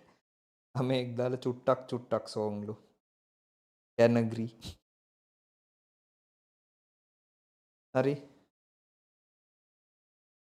Now I think how oxygen filled. Now what happens here is when you are preparing, you have to listen. When you are preparing, what we do is we keep the boiling tubes like this. So it's automatically filled with air. These are filled with air, and then we add water like this. Then we add water like this.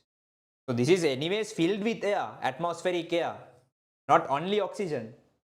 But we know 20% of it is oxygen. For every gas sample, 20% is oxygen. Then that 20% will be used for the rusting process. Therefore, that 20% will be emptied. Then water will enter.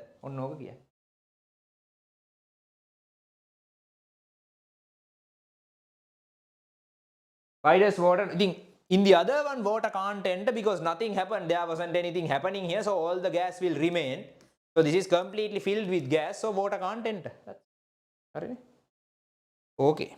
Any questions? Anything else you want me to answer, or else I can move on to the next one, the next experiment, the third one. So in the first experiment we understood. Now in your papers they won't expect you to study the experiment. They will give you the experiment and ask what can we derive out of it, what can we conclude, and then some questions, the questions like you are asking, why this, why that, how did oxygen fill, how do we know it's exactly oxygen, because 1/5 was emptied. Only oxygen is 1/5 of the total air. Ne?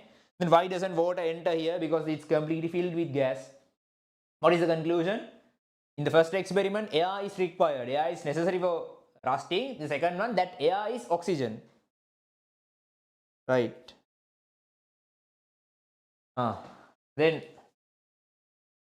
any questions? Ahan ප්‍රශ්න තියෙනවා? හරි. ඊට පස්සේ කරාවි. The third experiment. What is the third one? No point wasting time for these. We can finish the seminar today quickly. The third experiment, what do we have? Now we are checking how important is moisture. Now we know gas is important and that is oxygen. Now we are checking how important is moisture. For that we do a little bit more advanced experiment. We use two boiling tubes. We use two boiling tubes. We seal it and we put two nails like this, so that one end is exposed to the atmosphere and the other end is not. This is a seal. Make a seal kalla diyena. Similarly, we do it here.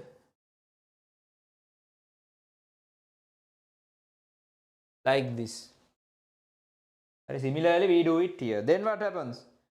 Then in one tube we add anhydrous calcium chloride. What is anhydrous?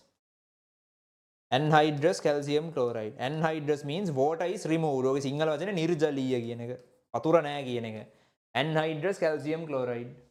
We add anhydrous calcium chloride. Normally, anhydrous calcium chloride is hygroscopic. What does that mean? Hygroscopic means, no need to know the term. I just mentioned it. It has the ability to, it has the ability to absorb water or absorb moisture. Now we didn't vacuum these, so of course these will have moisture. In normal atmospheric gas, even though you can't see, there is moisture everywhere. Moisture. So if you just take a normal boiling tube, definitely there will be moisture. But here, calcium chloride can absorb that moisture. Its nature is to absorb the moisture. So all the moisture here will be absorbed by calcium chloride. But here there is nothing to absorb moisture. So moisture will be there. Moisture will be there. So what happens? This end will rust. This end will rust. Because there is moisture. Oxygen is anywhere there in the gas. Think how much oxygen there? Here, will it rust? Of course. Why? Oxygen will anyway come because it's exposed to the atmosphere. And anyways moisture is there. This end will rust. This will also rust. This is what happens in the controlled experiment. But here what happens? This end will rust anyway. It's exposed to the atmosphere and this will also rust. But will this rust? No. Why not? Rust don't we have oxygen? We do. In the boiling point, I think it has atmospheric gas and we know 20% of it is oxygen. So definitely inside this we have oxygen. Then why doesn't it oxidize? Why doesn't it rust? Simply because all the moisture was absorbed by calcium chloride. So in simple terms, you might have oxygen, but having oxygen is not enough. You need to have moisture, or else you need to have water as well. That's what we understand looking at the third experiment. If you want anything. So those are the three main experiments we do. In the first one, we determine that we need air is necessary. In two, we learn that air is specifically oxygen. In the third one, we learn moisture is important. So as a final conclusion, after conducting three experiments, we can say it is compulsory to have both oxygen and moisture. It's compulsory to have both oxygen and moisture. Right, done.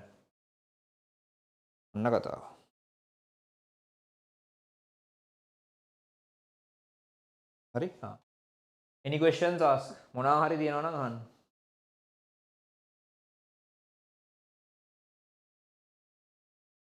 I will be finishing at around 10:15. I think we can.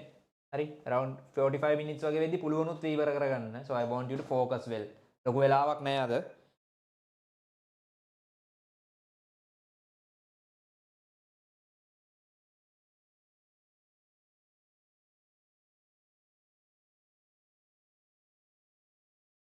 I'll give you time. If you want to write or ask anything, then I'll conduct the next three experiments. Now, these three experiments are to determine the factors which cause rusting. Then there are 3 more experiments to determine what speeds up the process or what slows down the process of rusting. So that will happen. ඒකේ වේගය අඩු වැඩි කරන factors තියෙන්න පුළුවන්. අන්න ඒවා කතා කරනවා. I'll give you 1 minute for that. Ask anything if you want.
Hari, shall we continue?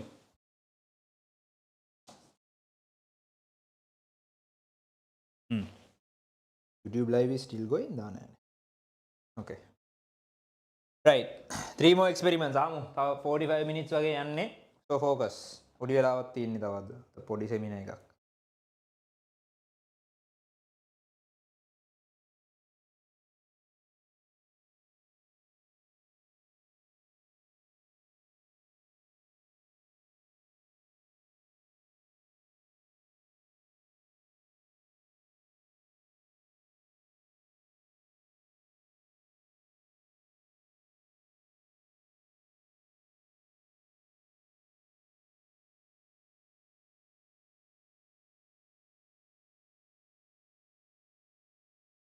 Okay, then a very simple experiment. Now, in the first 3 experiments, always one end rusted, the other end didn't rust. Now, in these experiments, we already know the factors which cause rusting, so we don't care about a non-rusting situation. All the ones will rust. We'll give all the conditions so that rusting will happen. But we'll give more conditions and see if these conditions are given, whether rusting will happen quickly. In the first 3 experiments, it was about whether it rusts or not. Make all will rust, but we are deciding on whether it's fast or slow. First experiment, something like this, just cold water and a normal nail. Cold water, so the cold water has moisture, more than enough moisture, and it obviously has oxygen dissolved in it, so it will rust. Then you have a nail in lime juice. Nail in lime juice. So it has water obviously, but it has lime juice. What acid do we have in lime juice? Or water mixed with lime juice. Obviously you have water in lime juice, no need to separately mention it. Then you have another nail in HCl, hydrochloric acid. What acid do we have in lime juice, lamai? Or does it have acid? Monati lime juice. In what language do you study in university? English. කතා කරන්නේ. කතා කරනවා but we study in English. Can we use anhydride copper sulfate for the previous one? Yes, logically you can. Citric acid, correct, yes. Lime juice has, the rusting cannot be reversed. No, cannot. It removed, totally removed can, I think, but cannot be reversed.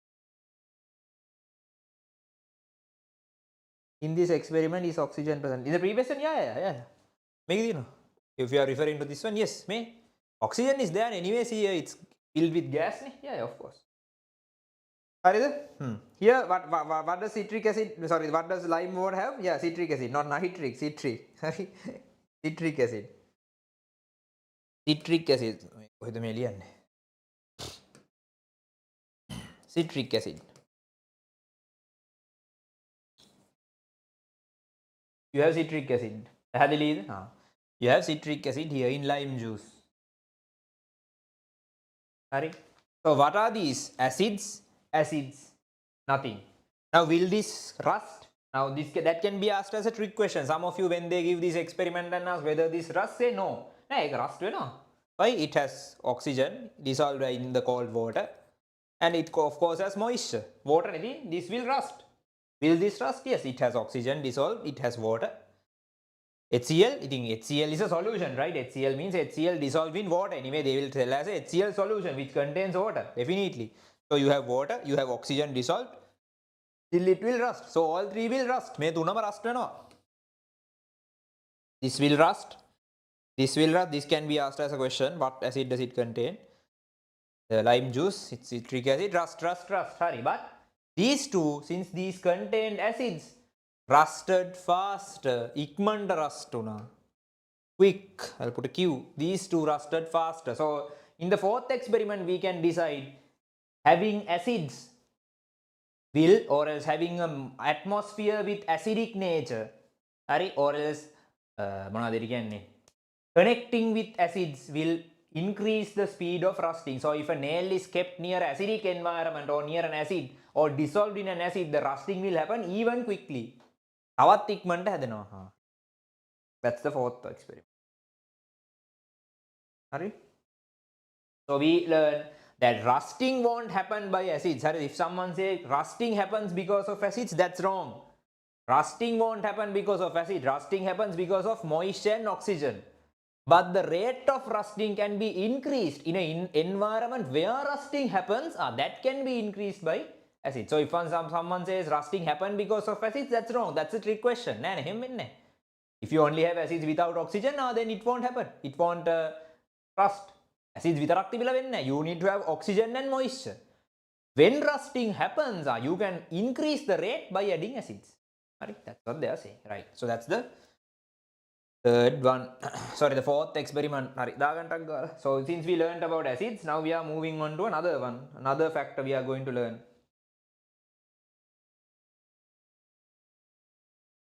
Since we learned about acids, we learn about bases. If you want to write anything, you can ask. Come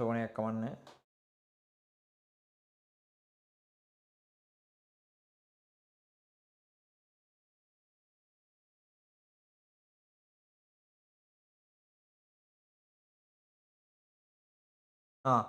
Now, according to what you think, for most of you, this is fine. No? Hari. Maybe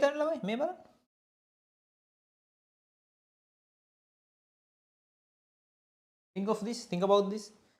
Normally in chemistry we know if acids do something, bases do it in the opposite way, isn't it? Acids monahari karot, bases එක අනිත් පැත්ත නේද කරන්නේ normally. It's like acids and bases are like opposites නේද? Similarly here, acids increases the rate of rusting, therefore bases will decrease. So we can do the same experiment. Instead of acids in experiment 5, we can do this. You have a nail in cold water, so that won't change, but against it we have a nail in sodium hydroxide solution, which is sodium hydroxide plus water. So both will rust. Both have oxygen and moisture, both will rust, true.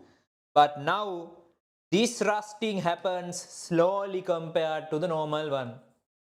So we can conclude that acids will increase the rate of rusting while bases will decrease the rate of rusting, but neither will start rusting. The rusting is started by, I'm repeating for the third time, by oxygen and moisture. Bases will decrease the rate. Hemming when bases එක වේගය අඩු කරනවා, acids will increase the rate. Very simple.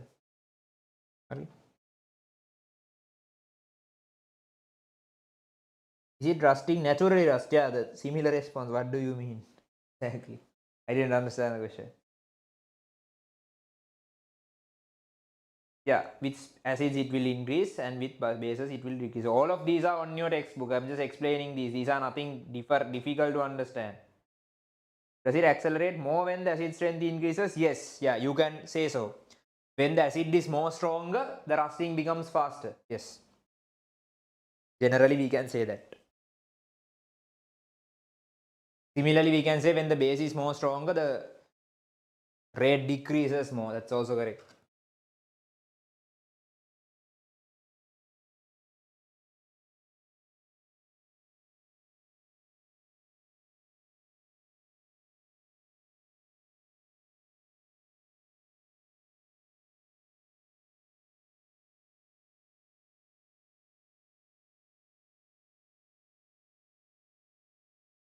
What is it? Oh.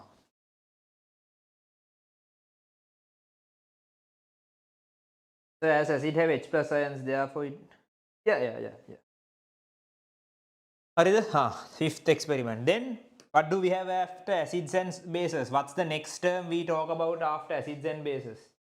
Salts, ne? Matakada. Acids and bases, and then the next term is salts. You even have a lesson, I assume, with the name. Here we won't be talking about all the salts. We'll be talking about the salt we use mostly, which is salt කියන්නේ අපි. All salt කියන්නේ. Salt කියන්නේ normally in general every product which is formed by using acids and bases we call salt. ලවණ කියන එක. But then you have salt ලුණු කියන්නේ NaCl salt. We are discussing what happens when we have sodium chloride. Whether the speed increases or whether it decreases. So if you have lived around the coastal area, you know this easily. Car එකක්වත් තියාගන්න බෑ, it rusts. Some vehicles will rust due to the coastal effect, because you know in the wind sodium chloride is contained, ne? Because we lived in a coastal area a few years ago, car මලකට කනවා. හරිද? එච්චර it's strong with time. ඉතින් දවසෙන් වෙන්නේ නැහැ, but with time it happens. Right? So the experiment here is again a nail in cold water against a nail in a sodium chloride solution. A sodium chloride solution. What happens? This rusts faster. I think if you are around that area, you have experienced this. Even those houses don't use iron. They use aluminium and all rust when there are versions of that. They use that. Very quickly with time, it rusts because of the wind. Wind it contains sodium chloride. Right, so those are the 6 experiments. Very easy. Now quickly go through those. Shall we revise? Ask around 10-15. It's possible. Hari. So what are the experiments? First one, revise karan taggal hitanna. If you have the textbook, you can check with that as well, since we didn't prepare a note for this part. It's very easy. We are identifying the causes of rusting and what increases the rate or decreases, right? One. What the experiment එක මතකද? Check whether you can remember. Cold water, boiled water with coconut oil. One has air, the other one didn't. The one without air didn't rust. It had moisture. It was in water. It had moisture but no oxygen, so no air. Therefore, it didn't rust. First experiment we conclude that first experiment we concluded it's necessary to have air. In the next experiment, we needed to understand which gas this is exactly. Exactly, this is which gas.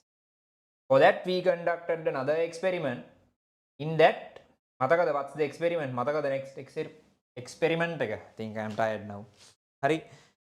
In the next one, can you remember what we determined? What the determined that out of all the gases, oxygen is the necessary gas. Can you remember that? Our 1/5 katav, that water entered up to a 1/5 level. Check whether you can remember that. That's number 2. Number 3 is number 3 මොකක්ද? Number 3 is what is number 3? තුන්වෙනි එක මොකක්ද? Number 3 is in the third experiment we determined that moisture is important. That calcium chloride one. බලන්න calcium chloride absorb moisture and then සිද්ධිය මතකද? I'm not going to show the diagrams even. I want you to remember it. මතක නැත්නම් go and check your textbook. අදම කරන්න, do it now. Do it today. හරි? Don't wait. Don't think I'll do it tomorrow. මහන්සියද? Even I am very tired. හරි? එහෙම තමයි. වචනත් පැටලෙනවා. දැක්කනේ? It's very difficult but still හරි කරමු. හරිද?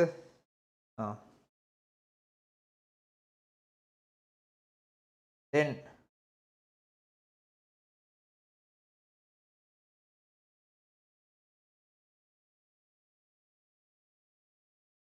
then the fourth one, we know now the factors 1 oxygen, 2 moisture. Both are necessary, only having one isn't enough. Then fourth, fifth, sixth experiments. In the fourth one, we determined acids increases the rate. Very easy experiment. Fifth one, bases increases the rate. Sixth one, sorry, bases decreases, opposite. Sixth one, NaCl, sodium chloride increases the rate. May one more lazy experiments. You just have cold water, sodium chloride water. Cold water, citric acid, HCl. Cold water, NaOH. Fourth, fifth, sixth experiments were very easy. So that's it. The experiments are over. Now, a very important part, we need to learn the formulas or the reactions for rusting. I think most of you are finding it difficult because most of you just study reactions without understanding how the balancing and the principles. So we can try to balance the reactions logically, but again I'm repeating, if someone prefers to study, I'm fine with it, now you can, up to you. There's no such thing as thinking logical is the smartest way always. It depends. You can decide. If you prefer it, you can use it. If you don't, I think you can study. I think up to you. Come on. 30 more minutes left. Maintain the energy. Maintain the focus. Now we are almost finishing the unit. How does rusting happen? Form the rusting when? What are the formulas? What are the equations? Shall we go from the beginning? What is iron formula Fe? What is the formula of rusting? We are going to learn how rusting happens. This is what happens. First, iron will oxidize to Fe2+. Iron will oxidize. Of course, iron can't reduce. Iron is a metal, it will oxidize. Then when iron oxidizes, one should reduce. It is O2 reducing to OH-. It is O2 reducing to OH-. This is the reaction. O2 reducing to OH-. This is the reaction. Now I'm again saying, if someone wants, you can study this. But actually, these are the two reactions. In rusting, the only parts I want you to remember is this. Iron oxidizes to Fe2+, which is the stable cation of iron. O2 reduces to OH-. Then what we can do is, then we can start balancing. Fe goes to Fe2+, the atoms are balanced, but the charges aren't. You have a 2+ here, so we have to add 2 electrons. And we know when it is iron, it's aqueous. Here it is a solid. Have they given the physical states? Then this one, how to balance this? Last week I taught you how to balance this. You have 2 oxygens on this side, so you can put a 2 here. You have 2 oxygens on this side, so you can put a 2 here. You have 2 hydrogens on this side, therefore you have to balance it by putting 2 H+s. Now last week we learned how to balance these simple equations. Now for O-levels you might not have it, but for simple equations you can use it in A-level knowledge. If it makes your course easier, I think up to you can decide. You have 2 oxygens, so we put a 2 here. Now you have 2 hydrogens. 2 hydrogens, then put a 2 H+. You can't just put H, you have to put H+. That's how it works. Then you can balance the charges. The charge here is 0. The charge here is +1 into 2 +2. Now why am I doing this very quickly? Because last session we learned this, how to balance. We spent hours learning this. You can check that if you want. Here what's the charge? -1 into 2 -2. Are the charges balanced? No. Here it's +2, here it's -2. What's the difference? 4. -2 to -1 to 0 to +1 +2. 4. To balance it, we need to add 4 electrons. Why? Because the charge of 1 electron is -1. -1 into 4 is -4. So this charge sum is equal here. Plus 2 and minus 4 is minus 2, which is equal to this side. So this is a balanced equation. No balance karala thi. Balance karagatta. 4 electrons. These are the two balanced equations, but it's not over. It's not over. Why? Last week, can you remember? Last week we learned that for some reactions having H plus here is wrong. We had water and we divided water as H plus and OH minus, and then I told that it's wrong. If someone can remember, good. If you can't remember, simply remember. After balancing it like this, we simply add 2 OH minus to both sides. Methantat that ganna 2 OH minus.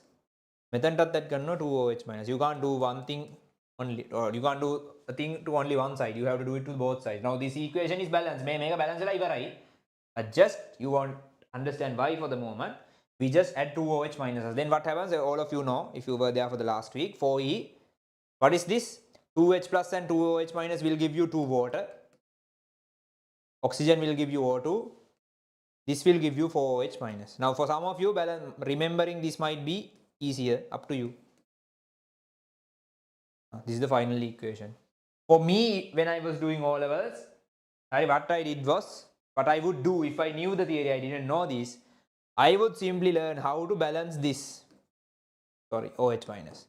This is the actual reaction, O2 going to OH minus. Instead of remembering, I know most of you are going to remember this, most of you are going to study this, up to you. If you can try to balance that on your own, that's better. Try. We put a 2 here, 2 hydrogens now, 2H plus. The charge on this side is plus 2, the charge on that side is minus 2. To balance it, 4 electrons, hurry. Then add 2 OH minus and 2 OH minus. Don't think why. You won't understand at the moment. Then this and this will give you 2 water. This will give you 4 electrons, hurry. This will give you O2. This side will give you 4 OH minus. Those are the things we learn in A levels. Balance karna hai. Again. Sit.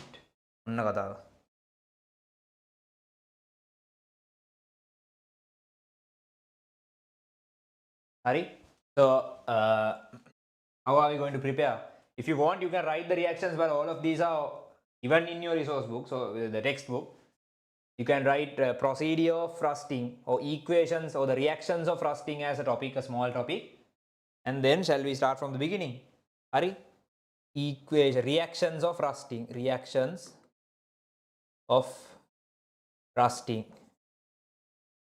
Reactions of rusting, and then the oxidation is Fe going to Fe2 plus. Hurry. The reduction is O2 going to OH minus. The reduction is O2 going to OH minus. Focus. O2 going to OH minus. And then try to balance these and get the equation. For this one, I'll write the balanced ones here. Hurry, balanced. This is the oxidation, this is the reduction. After balancing, these are the ones you will get. Fe goes to Fe2 plus is very easy to balance. Liquid solid. Then you have O2 going to OH minus.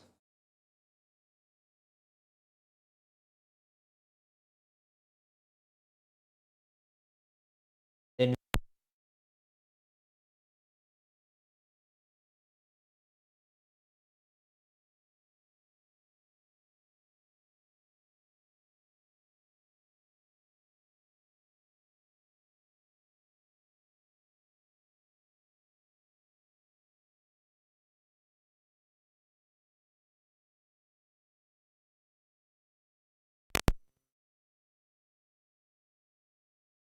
now you can hear me? Sorry. Did you not hear a lot?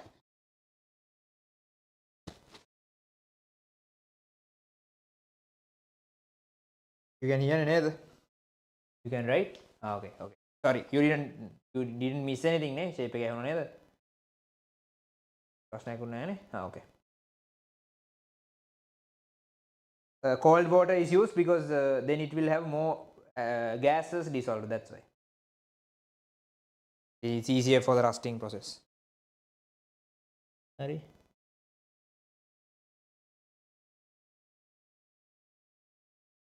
Please don't spam the Zoom chat. I'll have to remove you.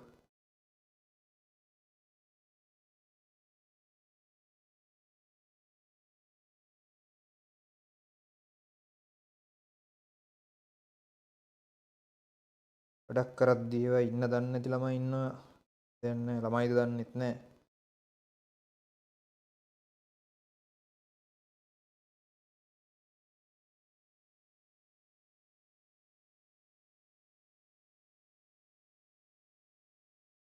Testing all of our time.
මේකේ කිරියා මැදි ළමයි to waste our time. හරි. කවන්න will continue.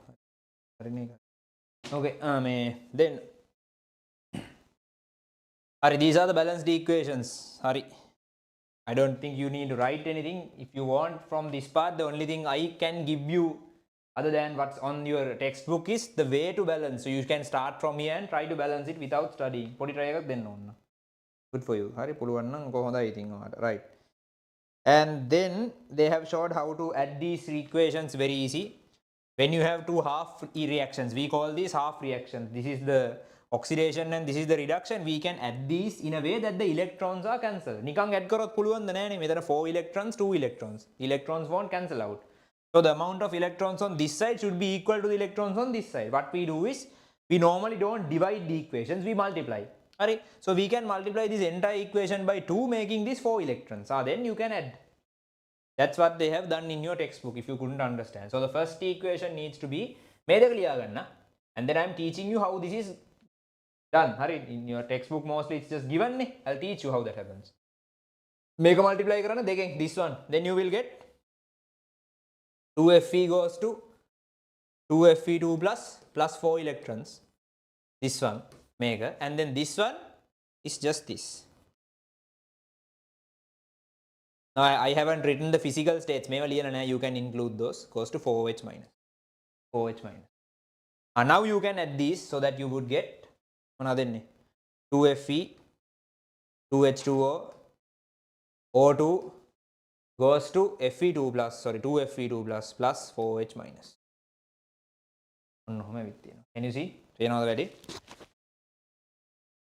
So this part there's nothing to learn, it's just balancing, making sure that the electrons will cancel out. මේක ලියාගත්තට පස්සේ after writing these, we multiply this equation by 2. Simply why? To make this 4 electrons so that these two will cancel out. කැපිලා යනවා ඊට පස්සේ. කරන්න තියෙන්නේ. So I have added these two equations. පේනවද බලන්න?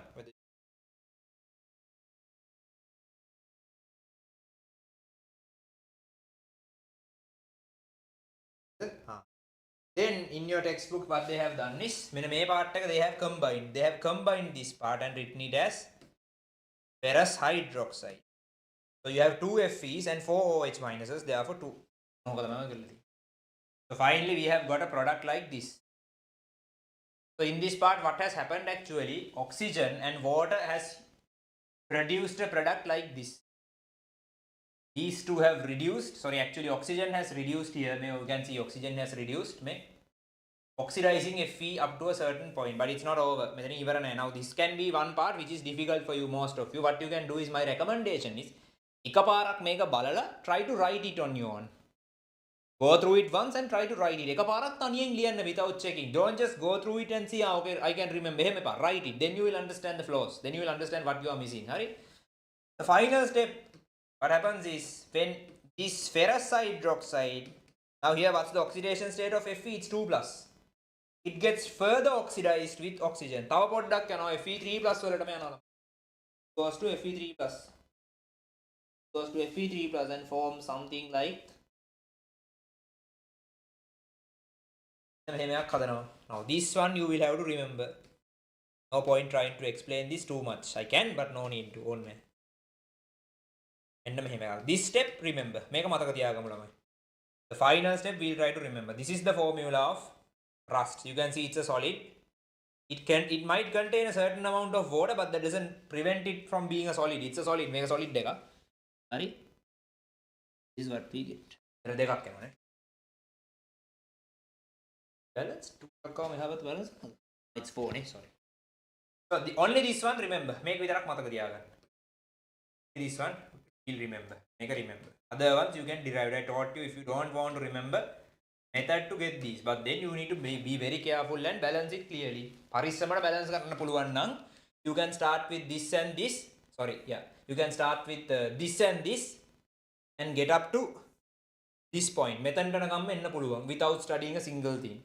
But from there onwards, I just say final එක නම් මතක තියාගන්න.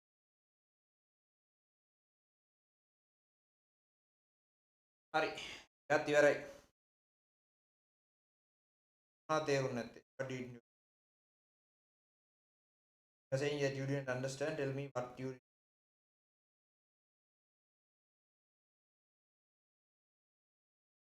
Again, I am saying for some of you, it might be difficult to understand balancing equations at the moment. You have two options. One, go and check the last week's video and learn how to balance a small equation. It will help you a lot. But if you believe, no, I'll study this, up to you. You can decide. Sorry, you can decide. Sorry, I'll once repeat everything from the beginning. I'll give you 30 seconds just to check whether you have understood, but keep in mind all of these are on your textbook. I just improved what you didn't understand. In your textbook, they have just given the reaction without explaining how. Mang ek explain karpe kare. I'll give you 30 seconds, go through it again. Then I'll explain again from the beginning. Then you can.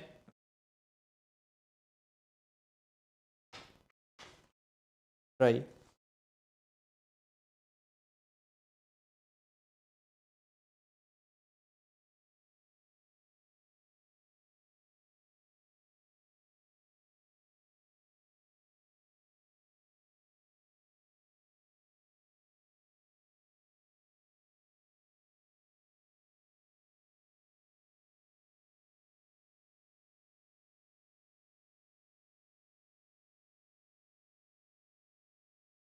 Is it acid or salt which rust more quickly? It depends.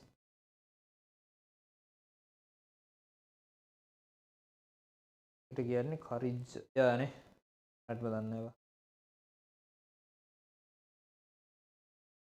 how H plus became H2O by adding OH minus. Last week we learned that concept. H plus we added OH minus to make it H2O. Sorry. Right, I'll explain this from the beginning very quickly. This is what happens in rusting. This is the oxidation, this is the reduction. Fe goes to Fe2 plus, O2 goes to OH minus. And then I taught you how to balance this. These equations balanced. Balance I'm not going to repeat the process again. Well, I didn't actually teach how to balance these today. I taught it last week. So you can go and watch it all now if that you feel that it will give you an advantage. Last electrochemistry session balan. Then we get these two equations. Hurry. Then what happens is YouTube live. Then you have 2 electrons here and 4 electrons here. To make this 4, we multiply this by 2. So you will get a 4 and then you can add these 2 to cancel the electrons. I have multiplied this equation by 2, so you get a 4. Whether not 4, make add now you will get this. So the electrons are cancelled out. This has been rewritten as this. Sorry. Up to that part, if you really want, without studying, you can understand and write. That's what I believe. And I would recommend that. if you are comfortable about it. Hari? But then I think this again further oxidizes and gives you this. This is the formula of rust actually. I think ඒක නම් පොඩ්ඩක් මතක තියාගමු. Right. Try to remember this procedure. Rather than understanding how this happens, it's easier to remember the products and get the answer. Hari? That's the final idea. තේරුණාද? තේරුණාද තමයි සිද්ධිය? And I want you to අනේකම පස්සේ කියන්න. හරි. Right, then shall we move on to the final part, the final experiment. Hari? In about 10 to 15 minutes this session will be over and I'll give you a small homework. All of you can, if you are not sleepy, now it's still 10:15 10 minutes නේ. තාම 10යි 15ද මේ 10යි 5යි නේ තාම. ඒක ඉවර කරමු around 10:20 10:15 වෙදී we'll be finishing this. Hari, and then I want all of you to do a small work. පොඩි ගාණක් දෙනවා මම. You can try it and I'll let you know where the answers are. So you can check those and if you have doubts you can send it. අදම කරන්න දැම්ම තනියෙන් කරන්න. හරිද මේක ඉවර කරාම. I'll tell you what that is. Sorry. ඊට කලින් the final part. One final part and again අනේකත් පස්සේ කියන්නම්. The final experiment. Here we are going to learn how to prevent corrosion, prevent rusting or corrosion. Now we learn how rusting happens and how the rates are increased or decreased and then the formulas or the reactions of rusting. But the most important part, how to prevent it. You need to prevent it, right? It's not a good thing. It ruins iron. We need to prevent it. Now we are going to learn how that happens. That's what we are going to learn. හරිද? ලියා ගන්න prevention of rusting.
Hari, again.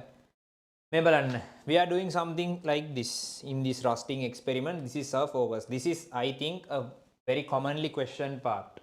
I mean, the question I am giving you as homework also, this part is given. Some of the students find this trickier. I don't know why. ටිකක් අමාරුයි සමහර කට්ටියට මේක ඇල්ල.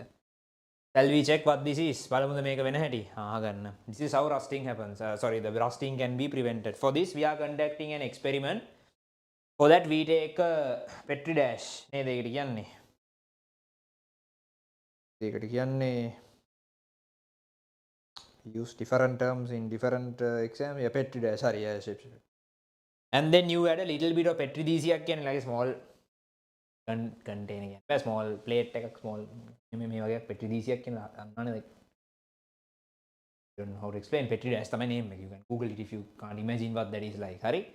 Then you add a little bit of phenolphthalein. You know phenolphthalein, right? Is an indicator. You add a little bit of phenolphthalein, a little bit of potassium ferricyanide. You need to remember the name. We'll work with potassium ferricyanide in A levels. And then you add agar jelly. You add water, potassium ferricyanide and phenolphthalein mainly. You can add sodium chloride as well to increase the rusting rate if we need. Anyways, you can add those two mainly. And then we add a tablespoon of agar jelly. That makes the solution like a jelly. Simply, that's the idea. We could have just kept it as a solution, but instead we just add a spoon of agar jelly to make the solution or the medium little bit like a jelly. Simple idea, gelatin idea, jelly idea. You know what that is like, right?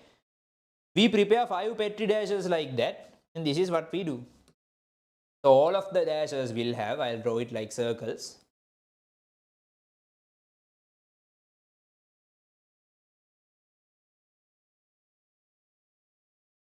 All of the petri dashes will have another. What would they have? Phenolphthalein. All of these will have phenolphthalein and potassium ferricyanide. I'll write as this potassium ferricyanide.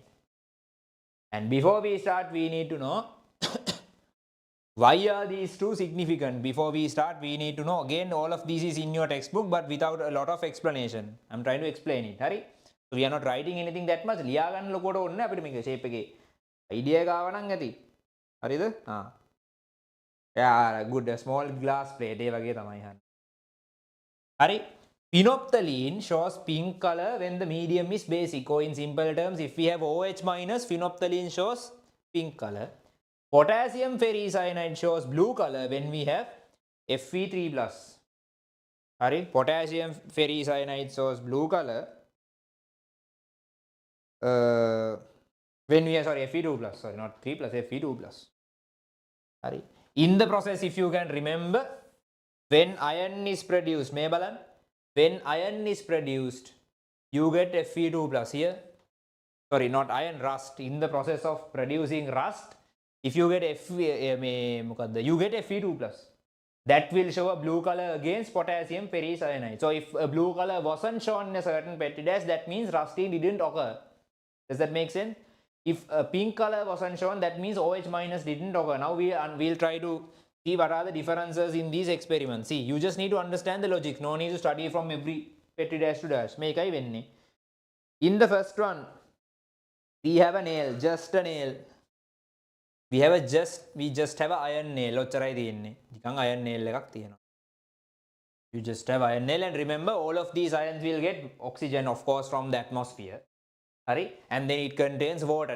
Agar gel was added to water, so this is like a jellish solution. So it has water, of course. It even has oxygen. Here, the iron nail is kept, but a magnesium strip is attached to it. Now that's different. The iron nail is kept, but a magnesium strip is attached. Then similarly, the iron nail is kept and a zinc strip is attached. Make it attach kala zinc strip pega. Also, the same idea, but a copper strip pega and a lead strip. Lead strip is attached, so that the setup is entirely the same.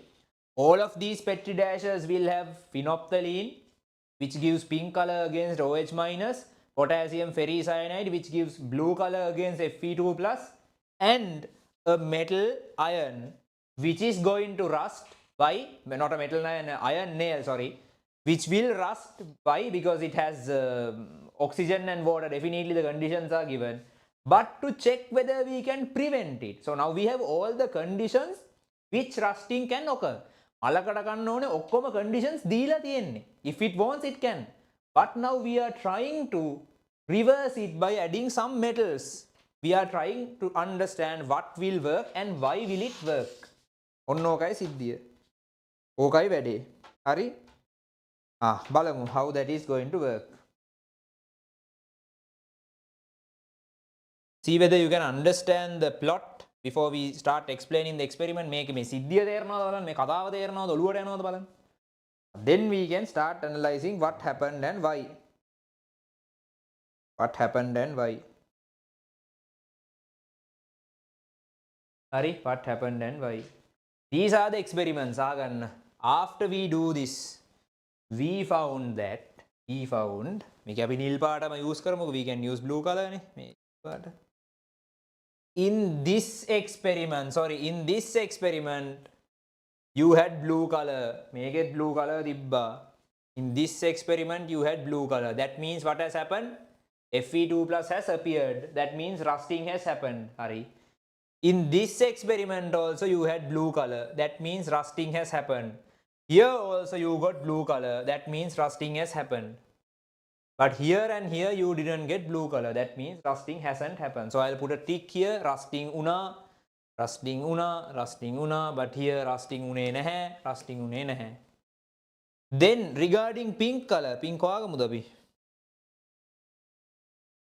Pink. regarding pink color lamai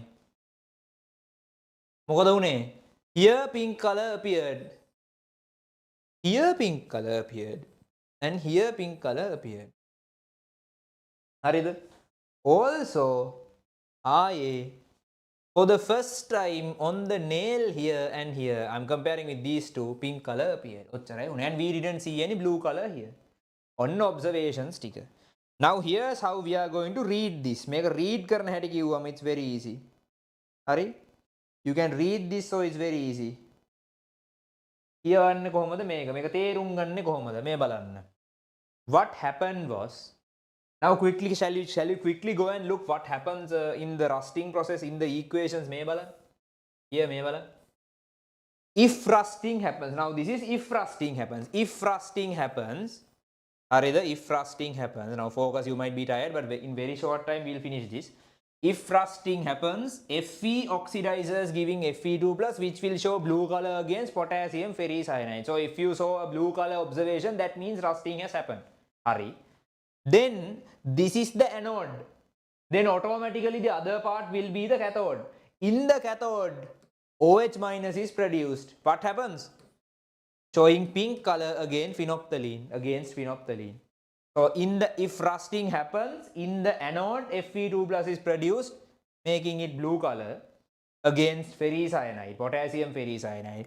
Then the other part will be the cathode, giving OH minus, which shows a pink color against phenolphthalein.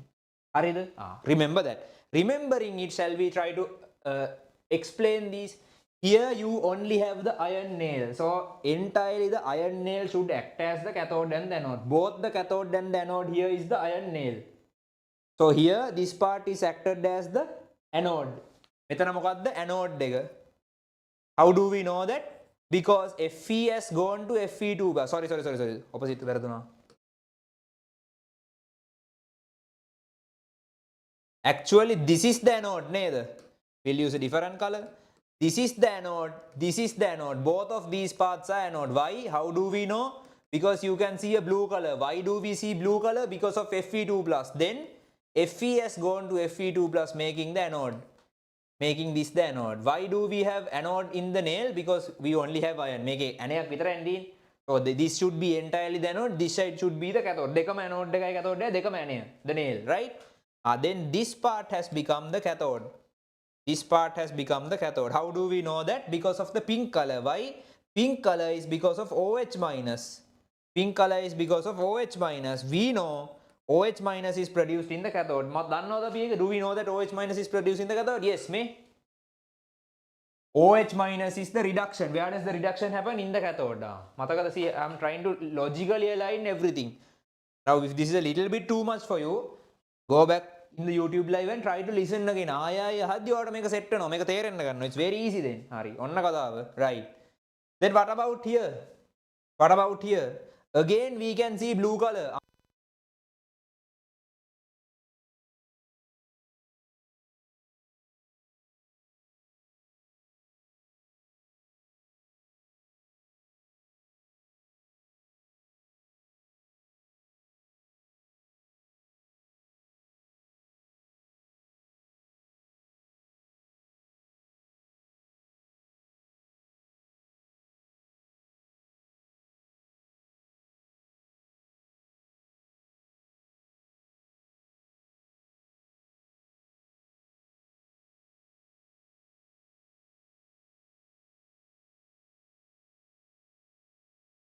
Sorry. You can hear me? Hurry. Now it's fine. No?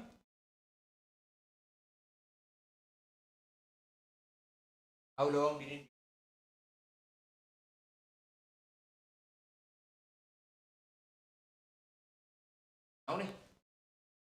Okay, so what I was saying, I'll repeat for this part again. You can see blue color, which means Fe2 plus has produced, which is oxidation, then anode. You can see blue color, which means Fe2 plus has been produced, oxidation, anode. Pink color, OH minus has produced, cathode. Pink color, OH minus has produced, cathode. Now anything you can write if you want to make sure it's easier for you to understand. Hari, most of these are not in your note. Hari, then for understanding what happens, You can't see any blue color. That means no Fe2 plus. But you can see a pink color. Again, OH minus metana hadila, making it the cathode now. Here also OH minus has been produced here, making it the cathode now. Now if we compare these situations, now no need to use the first one for the comparison because it's only iron. Anyways, both anode and cathode are the iron nail, so no need. If we compare these four, if we compare, what do we get? This one, iron is the cathode, then magnesium should be the anode. Then why don't we see blue color? Didn't magnesium oxidize? It does. Magnesium did oxidize to Mg2+, but it won't show blue color against ferricyanide. That's the reason. Now that can be asked as a question. In this Petri dish or the Petri dash, why don't we see a blue color? You should answer, here magnesium has oxidized, but it won't give blue color against ferricyanide. Anyways, before that, pink color here, iron is the cathode. Iron is the cathode. Then magnesium is the anode. Magnesium is the zinc is the anode. Here, blue color iron now. Iron is the anode. Iron is the anode. Iron is the anode. Iron is the anode. So what has happened? What has happened? In experiment number 4 and 5, iron has acted as the anode while producing Fe2+, which means it's going to do what? It's going to rust. It's not good. In 4 and 5, iron has produced Fe2+, which means it's going to rust. Why was it? Because it is the anode. But in 2 and 3, iron hasn't acted as the anode. Therefore, it hasn't produced Fe2+, which is good. Now I am asking a question. Why is it different? Why it didn't act as the anode here, but it acted as the anode here, which is the ultimate difference? Can someone answer that? What is the difference? Any answers? Can someone answer that question? Initially, we didn't have anything. Iron will anyways rust. You can see the blue colors. Iron has rusted. Here iron has rusted because it was the anode. Here iron has rusted because it was the anode. Here iron hasn't rusted because it's the cathode. You can't see any Fe2+. Blue color. What's the difference? Why? Why is iron the cathode here while iron being the anode here? What was the difference? So we need to understand the difference. Then we can avoid these two situations and try to give these situations to protect iron. Why? Mokadda hetu. Good. Most of you know the reason. Exactly. Because iron is above copper and lead in the reactivity series. Therefore, we know if we are talking about natural processes. Now, this is a natural process. Rusting is natural, not right electrolysis. Iron is more reactive than copper and lead. Therefore, if we combine it with copper and lead, iron will be the anode, more reactive. But here, iron is below magnesium and zinc in the reactive series. Then, magnesium and zinc will behave as the anode while iron being the cathode. Then in summary, what should we do? What is the moral of the story? If you want to prevent iron from rusting, we should combine it with a metal which is more reactive than iron, so that metal will react while iron will be saved. While iron won't oxidize, iron will be acting as the cathode, it won't oxidize. Here, that's the scene. There no the reactivity. So in summary, looking at these, we understand if we combine iron with a metal which is more reactive than iron, then that will be the anode while iron will be the cathode, which will prevent rusting. But if we combine iron with a metal which is less reactive than iron, then iron will be the anode while rusting and getting destroyed. No, guys, that's what we learn by doing this. That's what we do by learn by doing this. Okay, I'll give you a small note. If you want, you can write this quickly to finish things. If you want, you can write a small note. Now, no need to spend time to draw these. It's in your resource book or the textbook. You can name the textbook diagrams as 1, 2, 3, 4, 5, or as if you want you can very quickly draw it. නැත්නම් පස්සේ හරි බලා ගන්න නේද ගන්න කමක් නැහැ. But I'll give you one sentence just to summarize what we have done. I know you listen to the idea and most of you have understood, most of your answers are correct. හොඳයි. But I'll just give you a small star mark and finish things. කීයද වෙලාව? 25 නේ පොඩ පරක්කු විනේ. හරි we'll quickly finish. Give you a small star mark ලියාගමුටක් ගාලා. So later you can draw these diagrams and name these as 1, 2, 3, 4, 5. හරි? කියන්න. Considering diagram 4 and 5. Considering diagram 4 and 5. Making කරගමු ළමයි. Right? Considering diagram 4 and 5.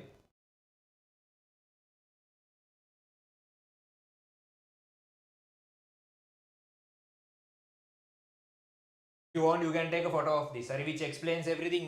May pink color aave, blue color aave, screenshot tag kare onnan gawa. So you can refer to it later. For that, we'll write the note now. Then you can later refer to the diagram. Considering 4 and 5 diagram, blue color is observed because Fe2 plus was produced. Blue color was observed because Fe2 plus was produced.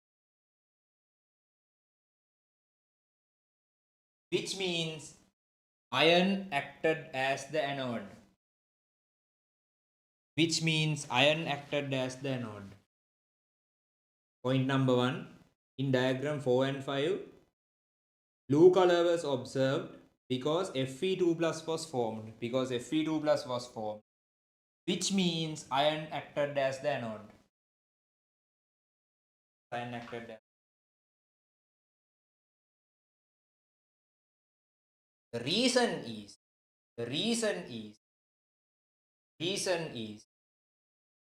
iron being more reactive than copper and lead. The reactivity. The reason is iron being more reactive than copper and lead in the reactivity series.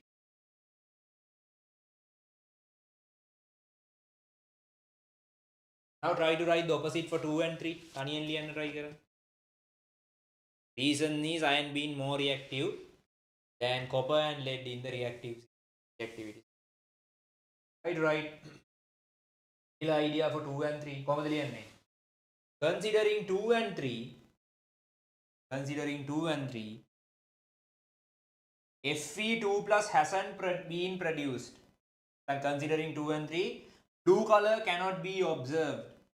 Considering 2 and 3, blue color cannot be observed. Therefore, Fe2 plus hasn't been produced. The opposite, negative version. Right? Considering diagram 2 and 3, blue color cannot be observed, which means Fe2 plus hasn't been produced.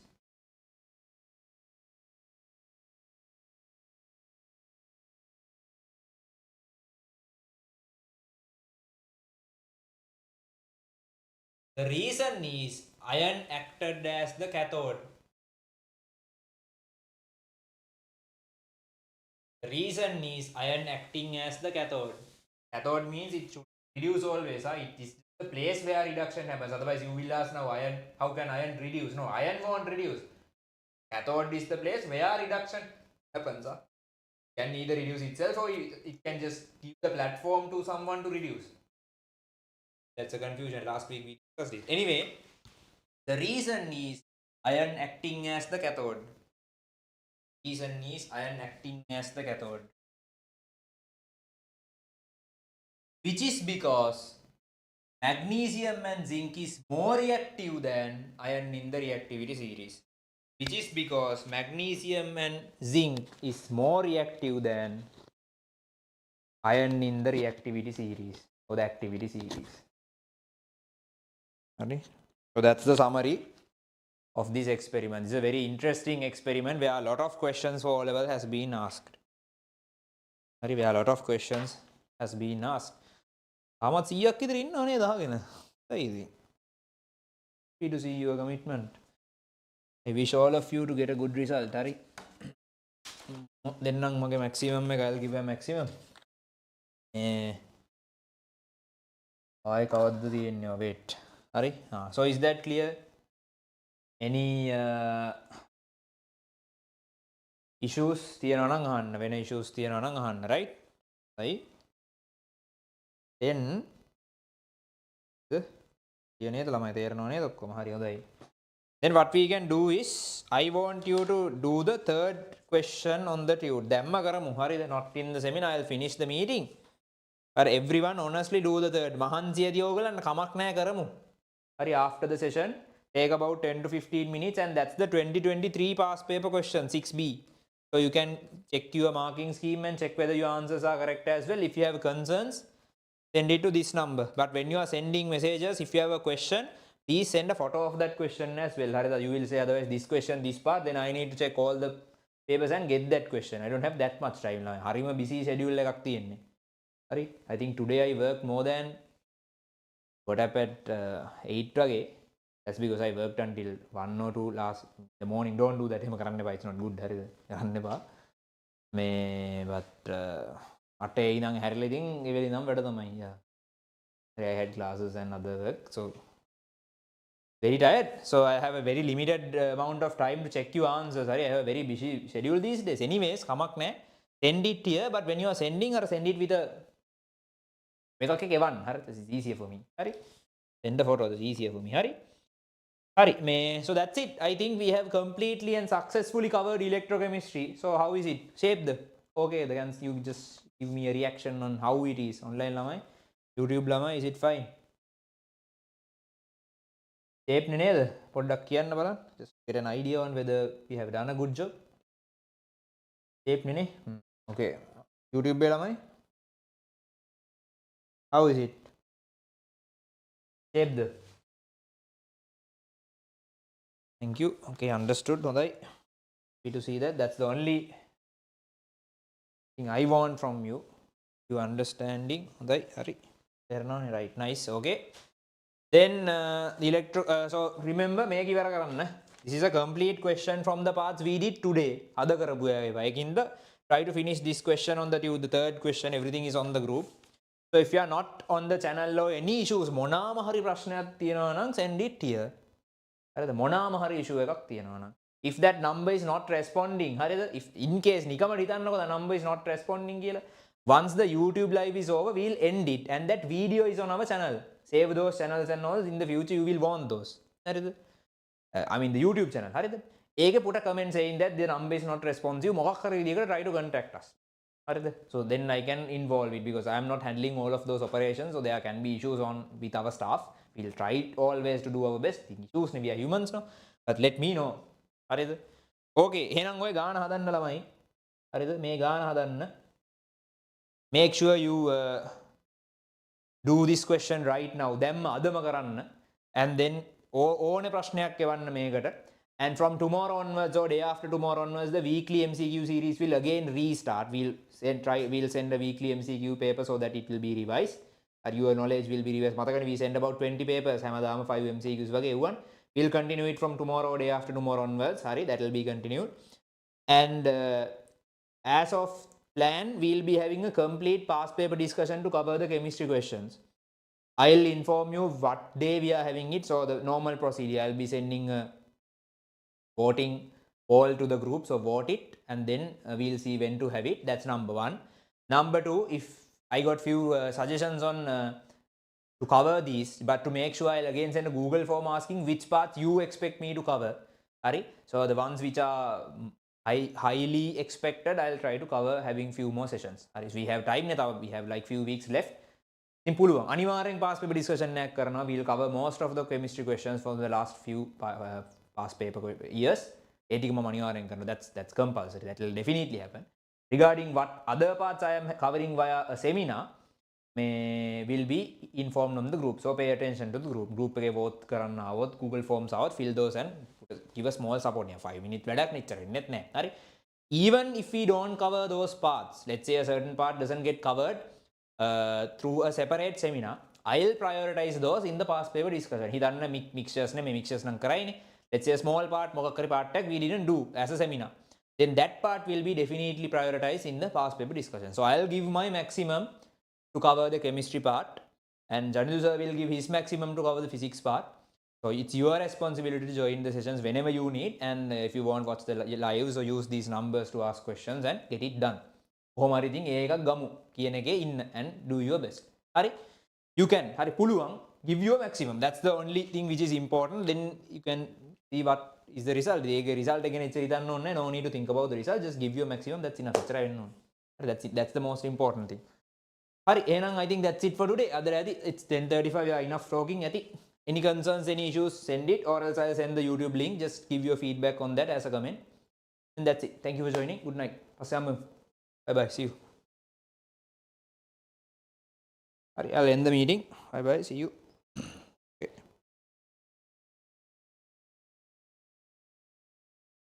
You all can leave. Good night.